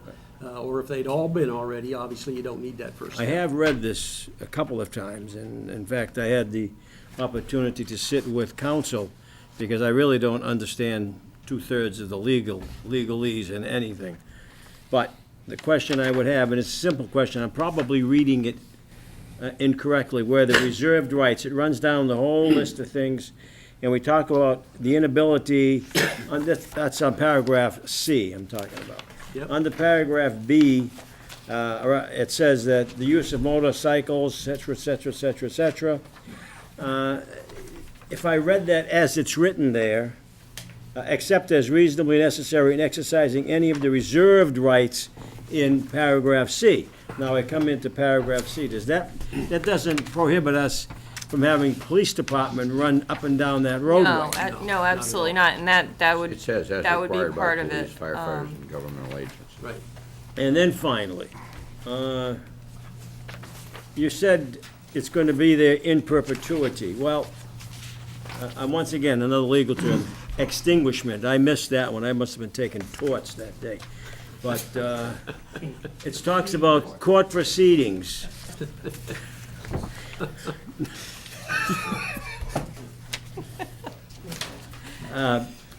In reality, this land could be sold. If the town would do this. No. It says here, court proceedings and rights of grantee to recover portions of proceeds at disposition. If this were to go to court, eminent domain, something or other. Federal government. Federal government, somebody could come, this in fact could be sold. Right, and they would get part of the proceeds. What's this gonna cost, by the way?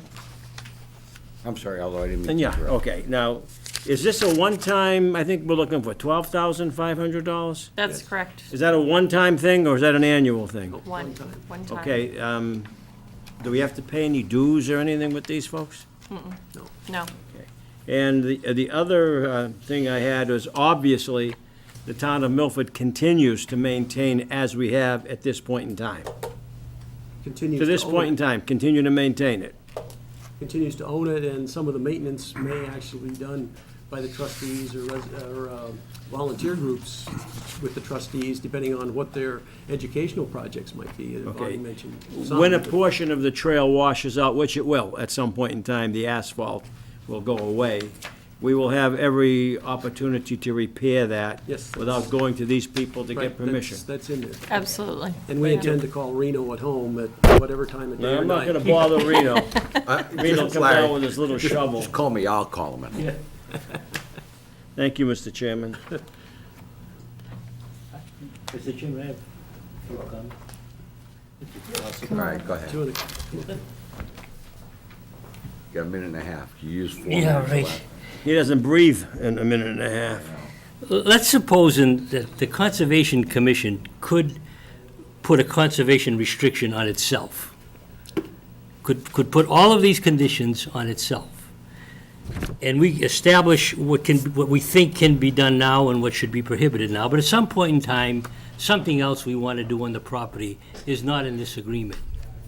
The Conservation Commission would have to bring in the engineers, the biologists, the environmental experts to determine if what the town wanted to do on that property is within the four corners of the umbrella of keeping it for open space, for aquifer protection, and wildlife habitat.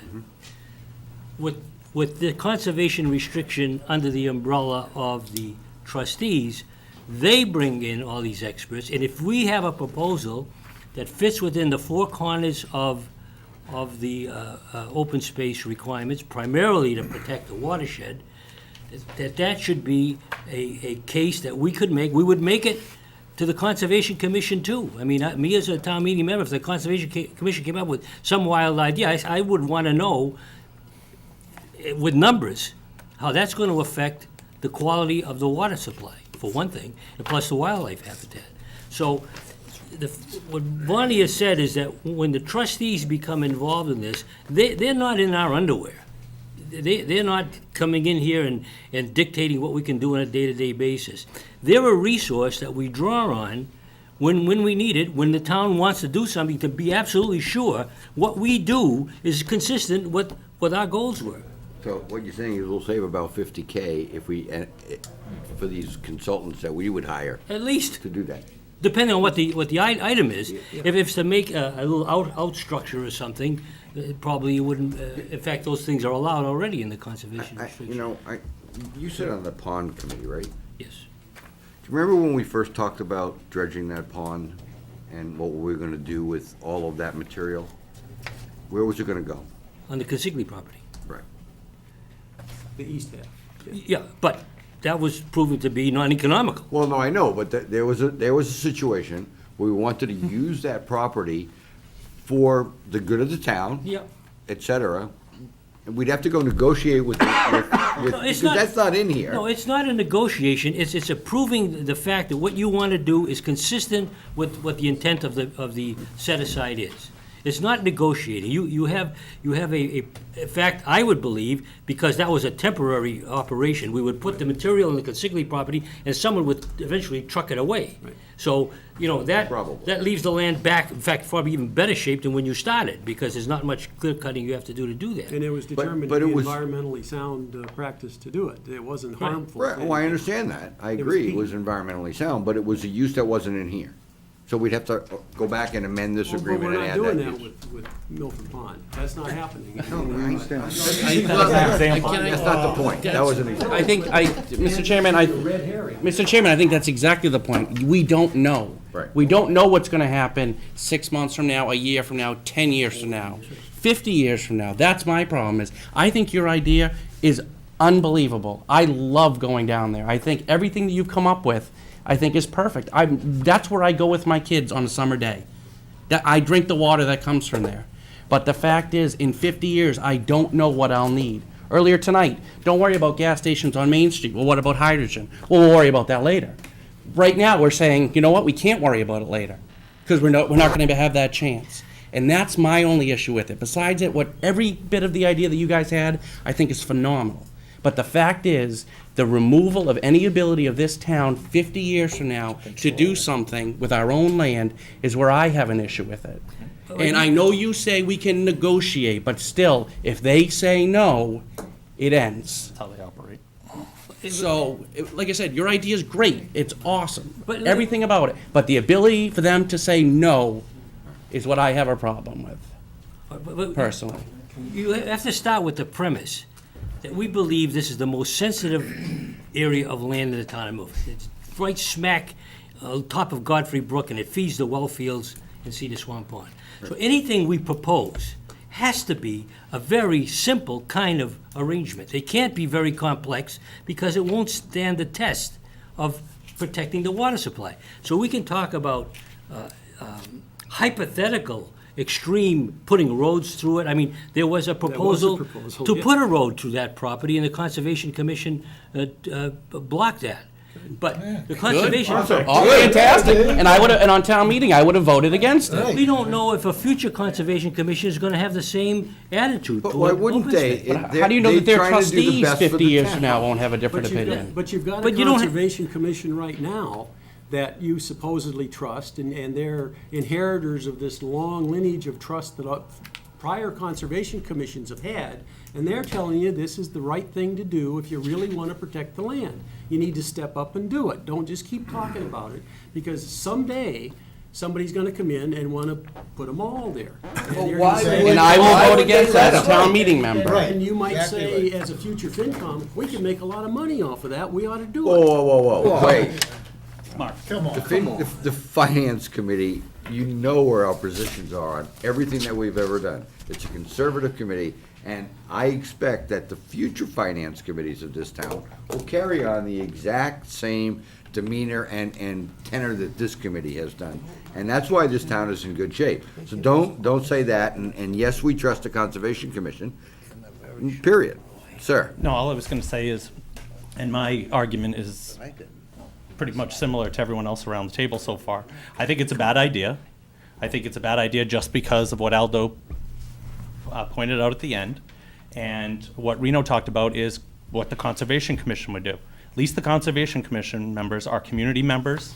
They're Milford people.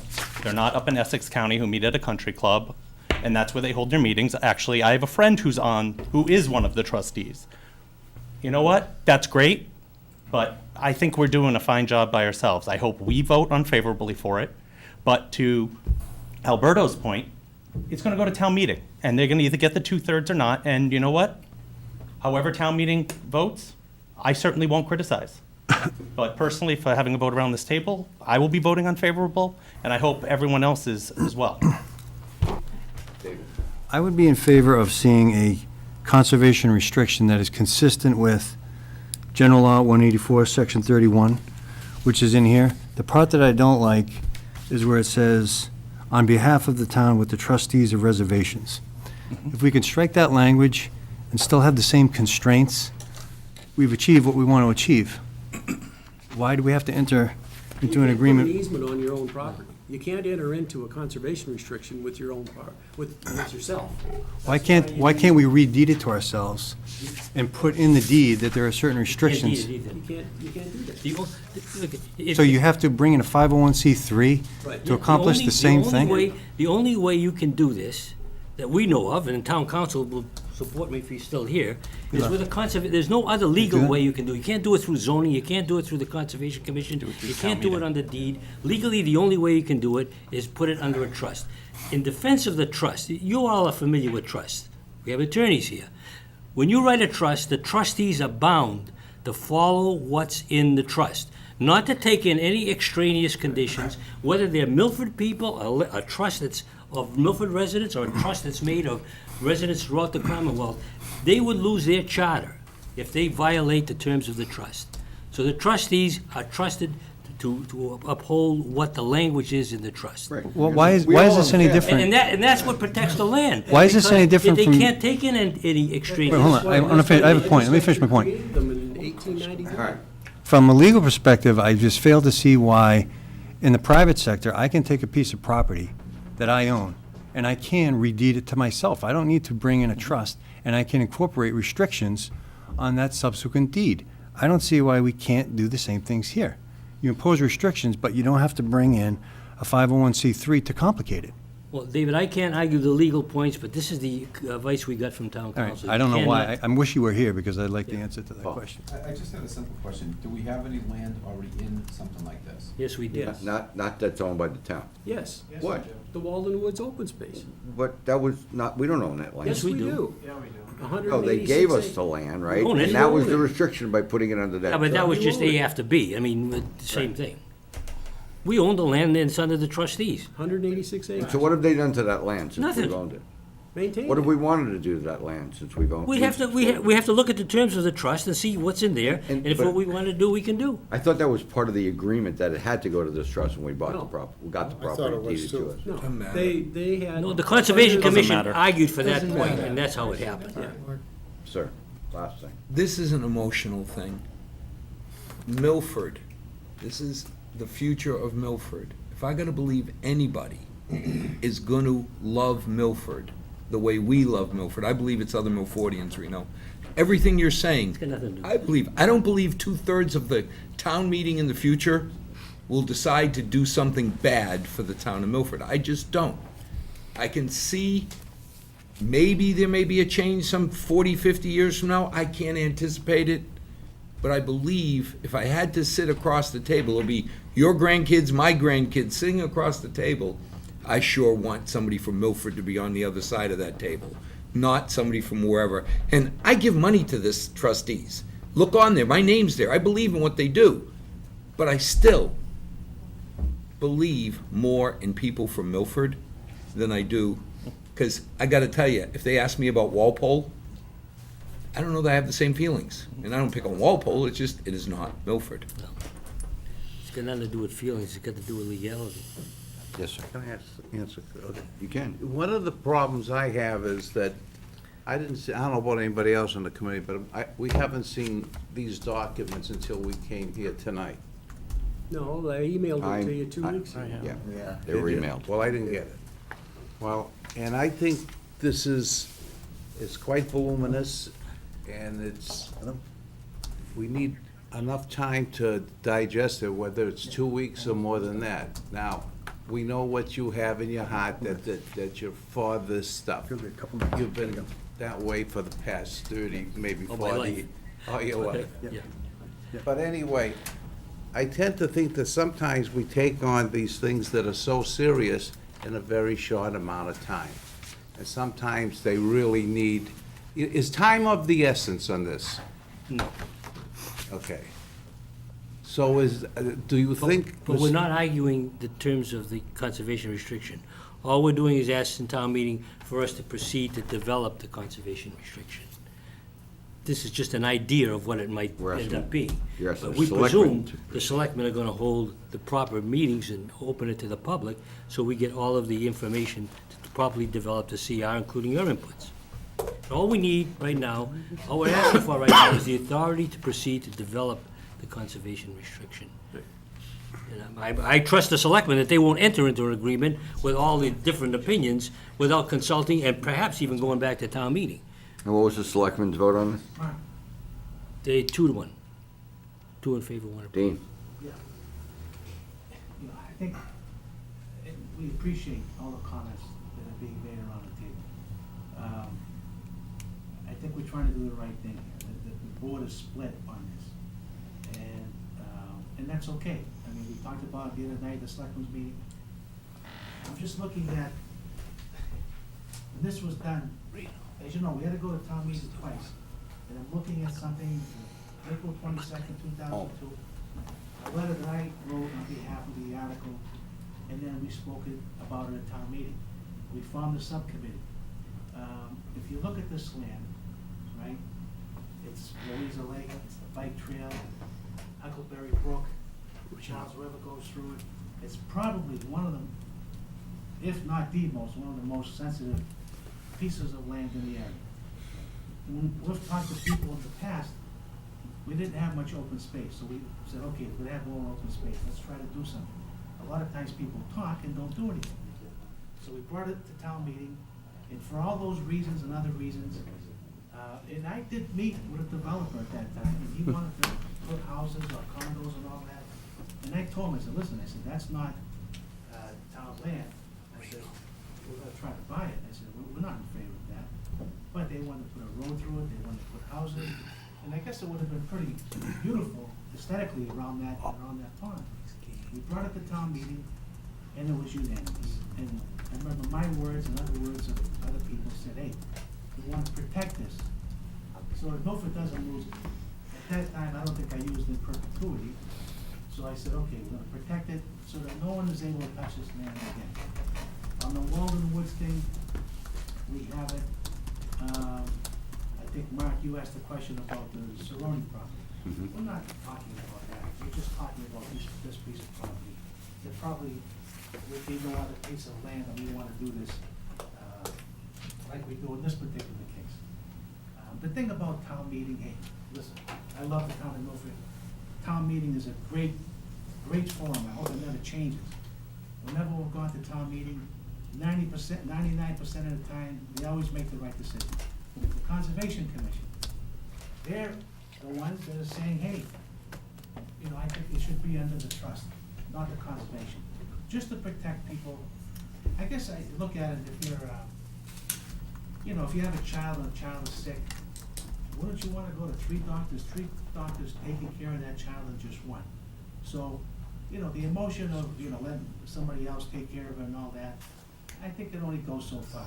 I think if you really wanna protect that land, you really wanna protect that area, the sensitivity, the water company, is probably gonna explore wells there in the future. All the things that we look at that place, we look at Louisa Lake, we look at the bike trail, we look at the topography of the land, all the rivers and all the brooks that run through it. It's really, really most sensitive. Town meeting always makes the right decision. Of course, the Conservation Commission always tries to do the right thing. Look at all the things that you guys have done, and ladies, over the past 25 years. And that's why Milford's in a great situation. The only thing I'm saying is that, hey, there's two ways you can go. And I don't think we should be losing sleep. I don't think we should be making enemies over this. Because I think at the end of the day, we're all trying to do the right thing. I think if you really, really, really want to protect that, so there's no question at all, I think the trustee is the way to go. I travel a lot in Western Mass, and I've talked to a lot of places, a lot of people, and they have the same feelings as us. The people, the town meeting, all that, and they have a lot of properties in this conservation trust, and it works out well. I don't think we should shove it down anybody's throats either. Now, the planning board, they have some comments, other people have some comments, they came to the meeting last week. I think we should continue to work together to try to draft something that is amenable to most people. And I think at town meeting, as Reno said, we just want the opportunity to go forward, and then we'll bring it back. Nobody in this room ever does anything secretly or underhanded. So we're gonna try to do the right thing. So, I'm not offended by it. I guess I lose some authority. The board loses some authority. The Conservation Commission, they say that's a great thing. The town meeting, you know, hopefully they'll understand and they'll agree. And if they don't agree, that's okay too.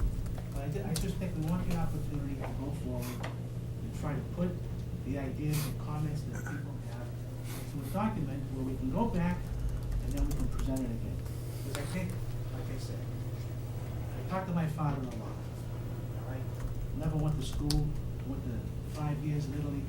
But I always talked to him about certain points of view. And I talked to him about this because he said, hey, why would you wanna, you know, give it to somebody in Brookline to take care of our land? The same type of questions that all of you, some of you are bringing up.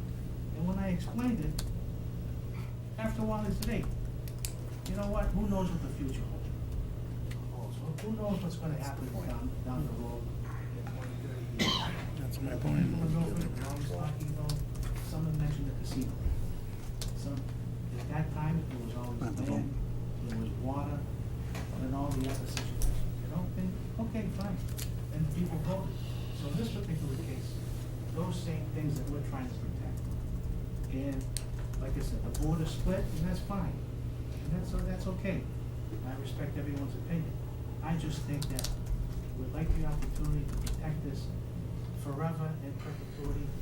I think if we all work together and put all our comments together and ideas together, I think we may be able to come up with a document that is even better than what we've done now, and then we can bring it back to town meeting.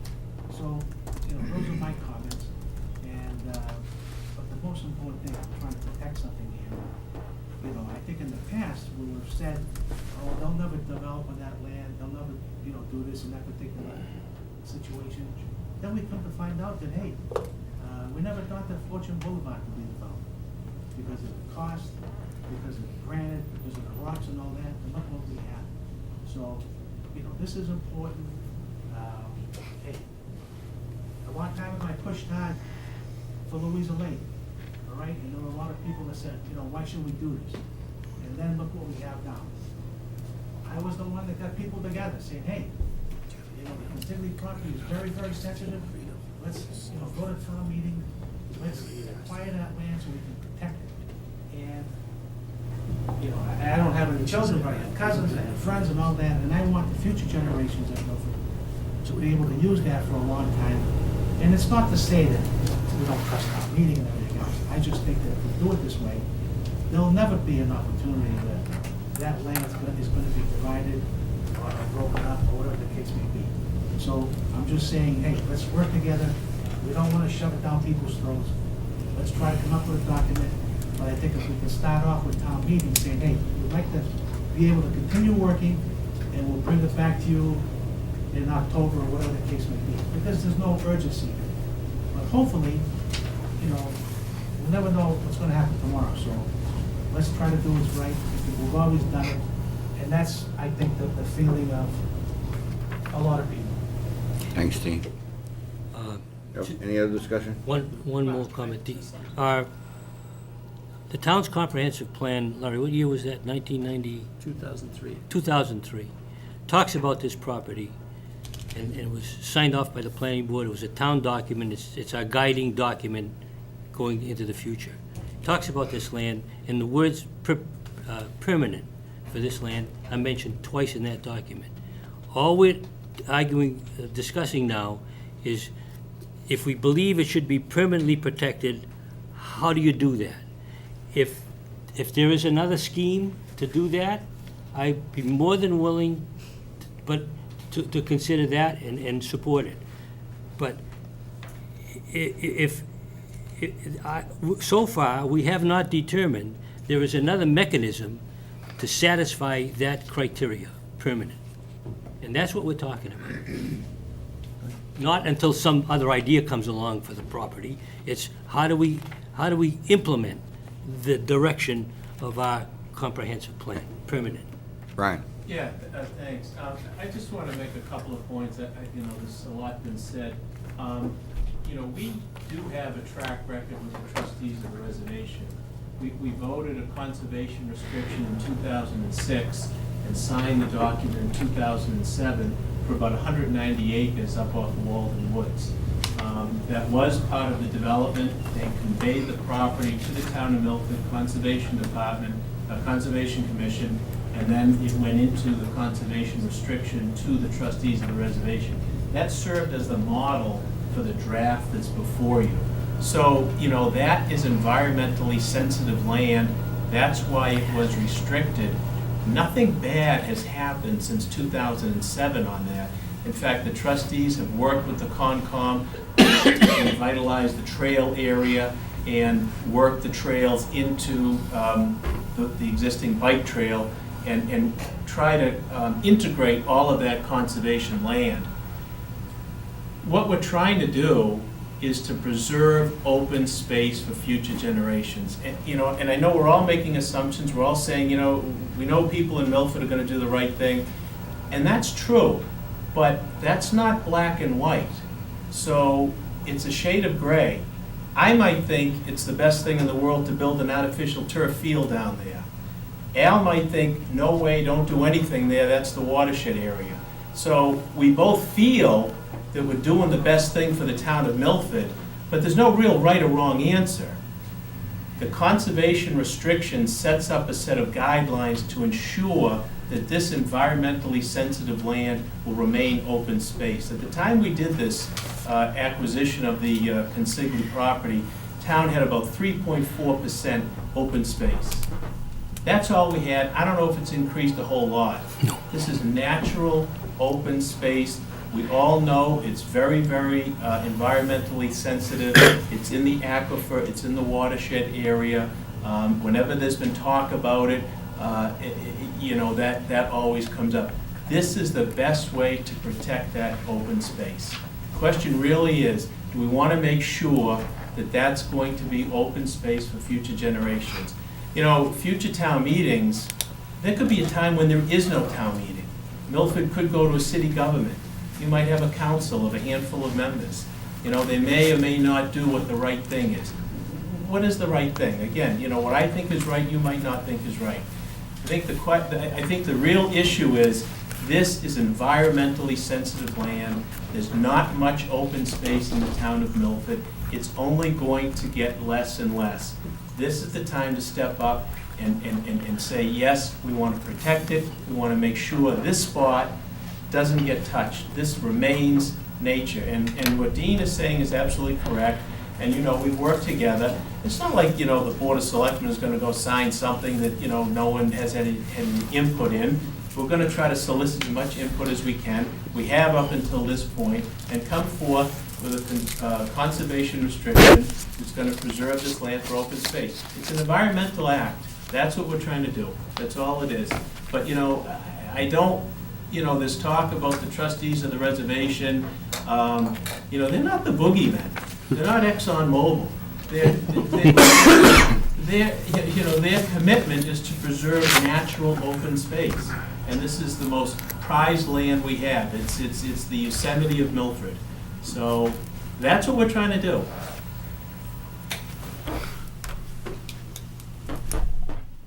Any other discussion? I'll wait for a motion. I would move unfavorable. Second. Any other discussion on the motion? All those in favor of an unfavorable recommendation? 1, 2, 3, 4, 5, 6, 7, 8, 9. All opposed? One opposed. Thank you, gentlemen. Hey, Dave, Thanks for coming in, Dave.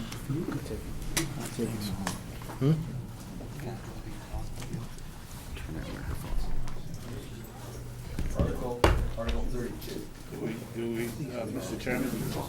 Mr. Chairman? We get nowhere. No, that would be. David, But we have enough, Mark. We got 2 extra. we're gonna. But I think I'm gonna take a 2-minute potty. Yeah, can we take a 2-minute break, please? Cool. Willie. Hey, take a break. Article 32, CIC. We received a letter from Town Council discussing this article. I sent that out to all of you.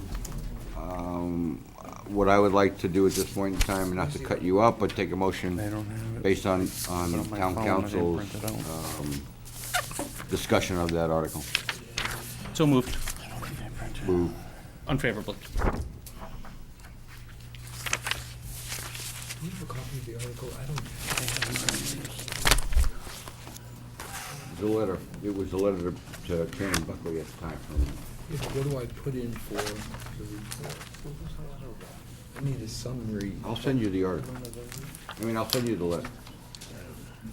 Can you send me a copy of that letter, too? Absolutely, you can get it? Yeah, it was the proposed amendments to Article 18 of the general bylaws. Right. Propounded by the Capital Improvement Committee. I didn't print it out. I didn't print it out. Nope. I would recommend that you read his response. Yeah. and Maybe you might want to just Pass, withdraw the pass the article over. You should definitely read the letter. I'll email it to you as well. Okay.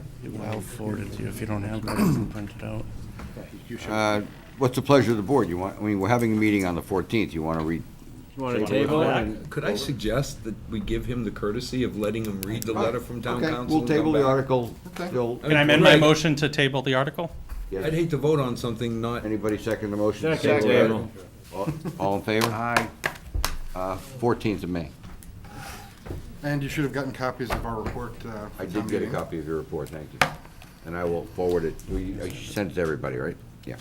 Well, to FinCom, I guess. I don't know if that gets. All right, Article 3738. 3738.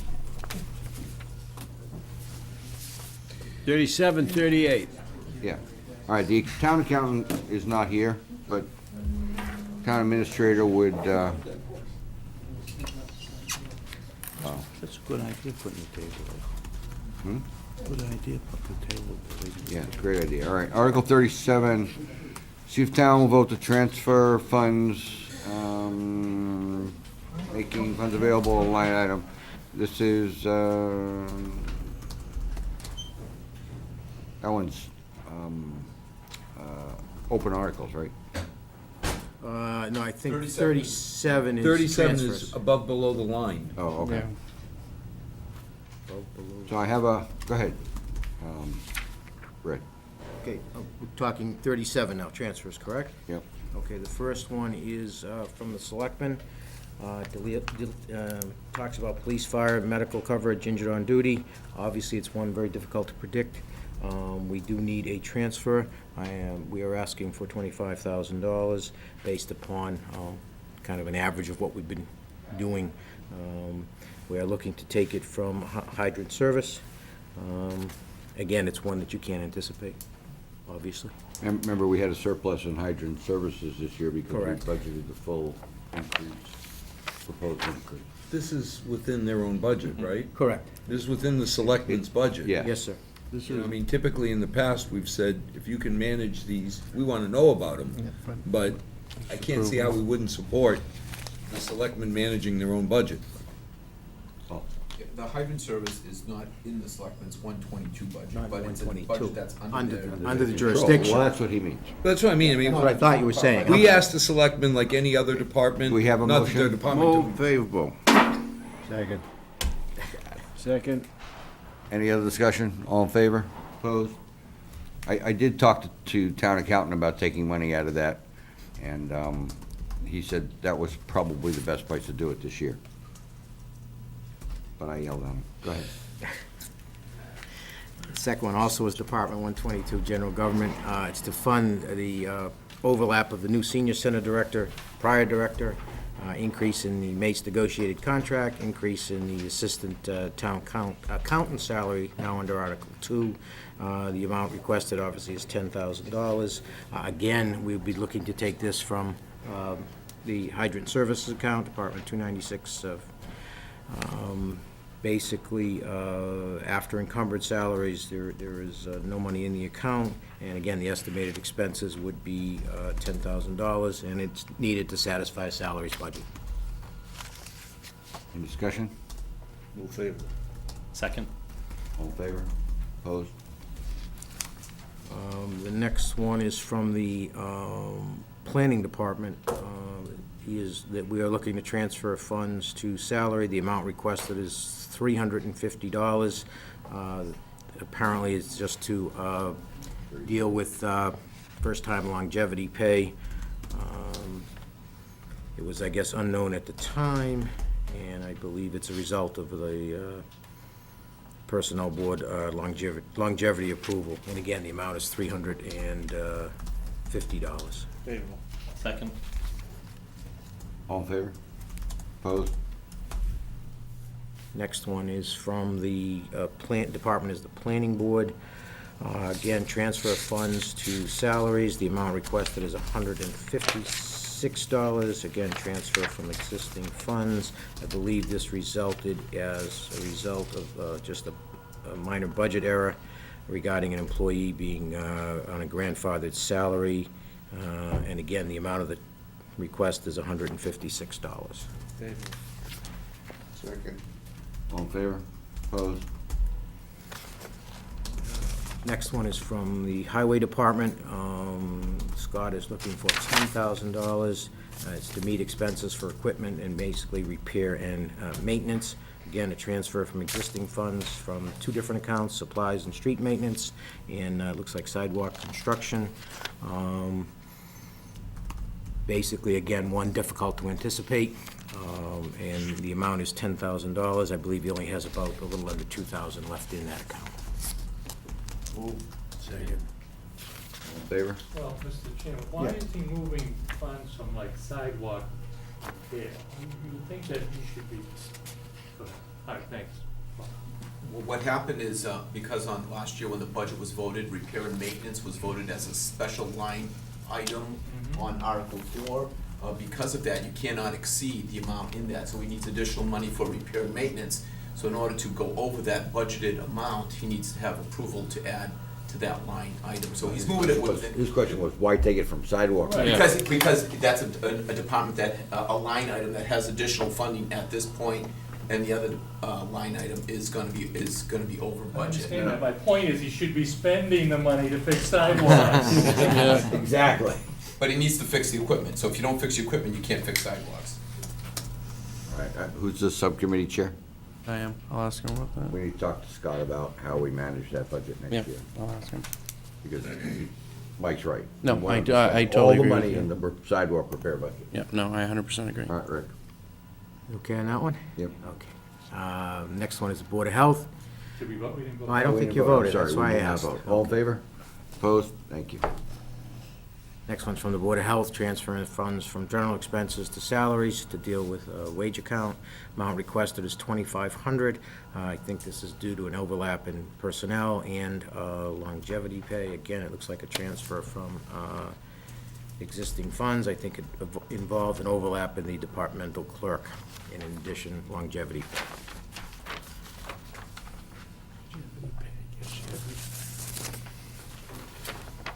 Discussion? That's about all. Motion to.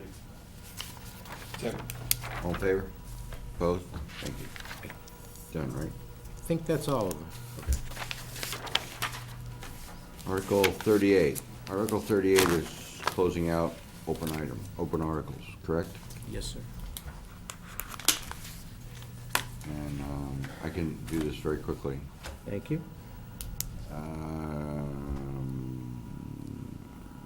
Although we didn't spend $18,000 on fireworks last year.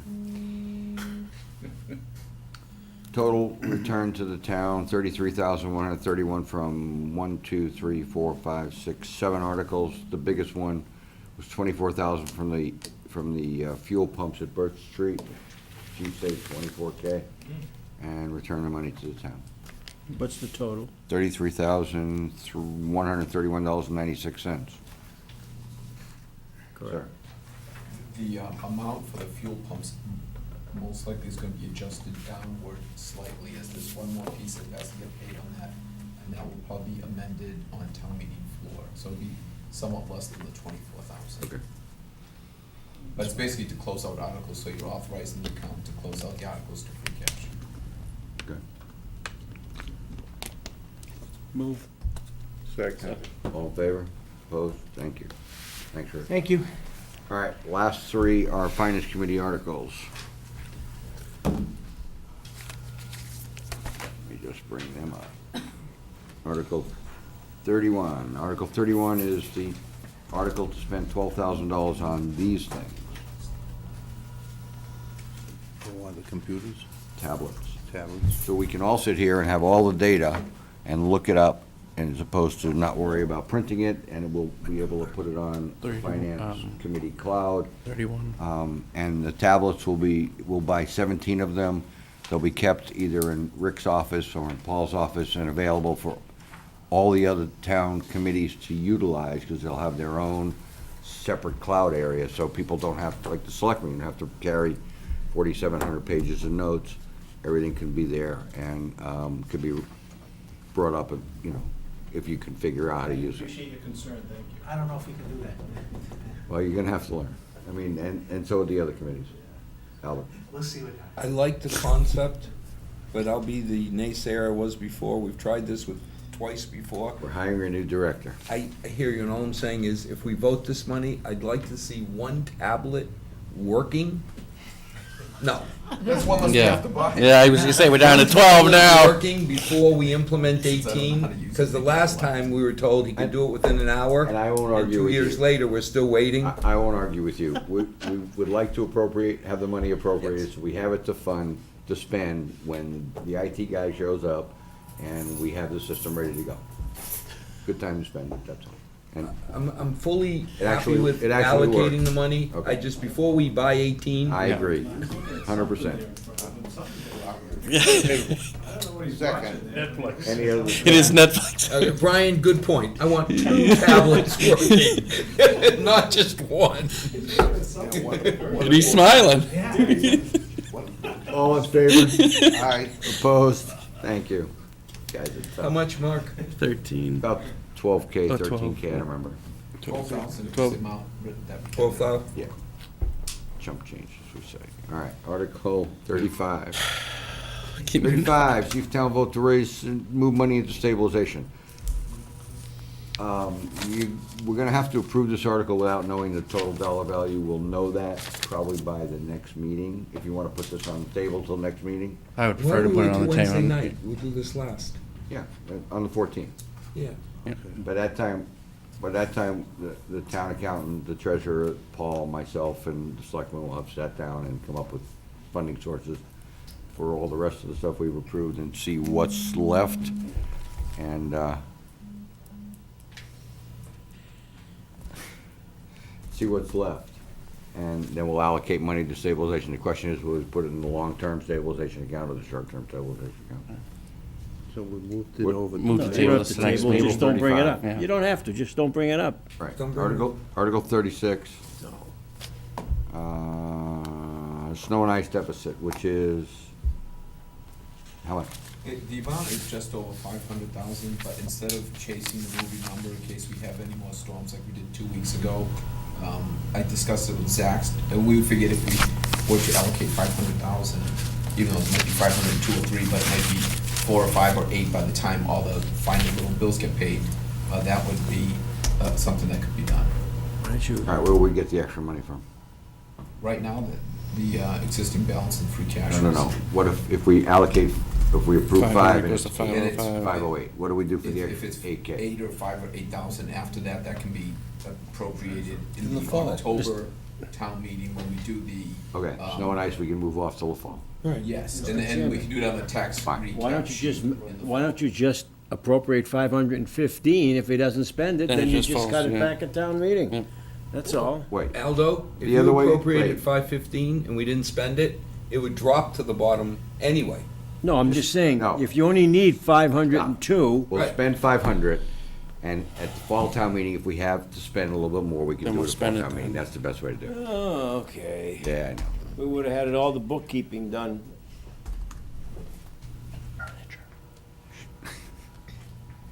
Doesn't matter. A motion, please, 500. Motion. Second. All in favor, opposed? That's it, we're done. Second. All in favor? What happened to 5, 6, 7, 8? Five,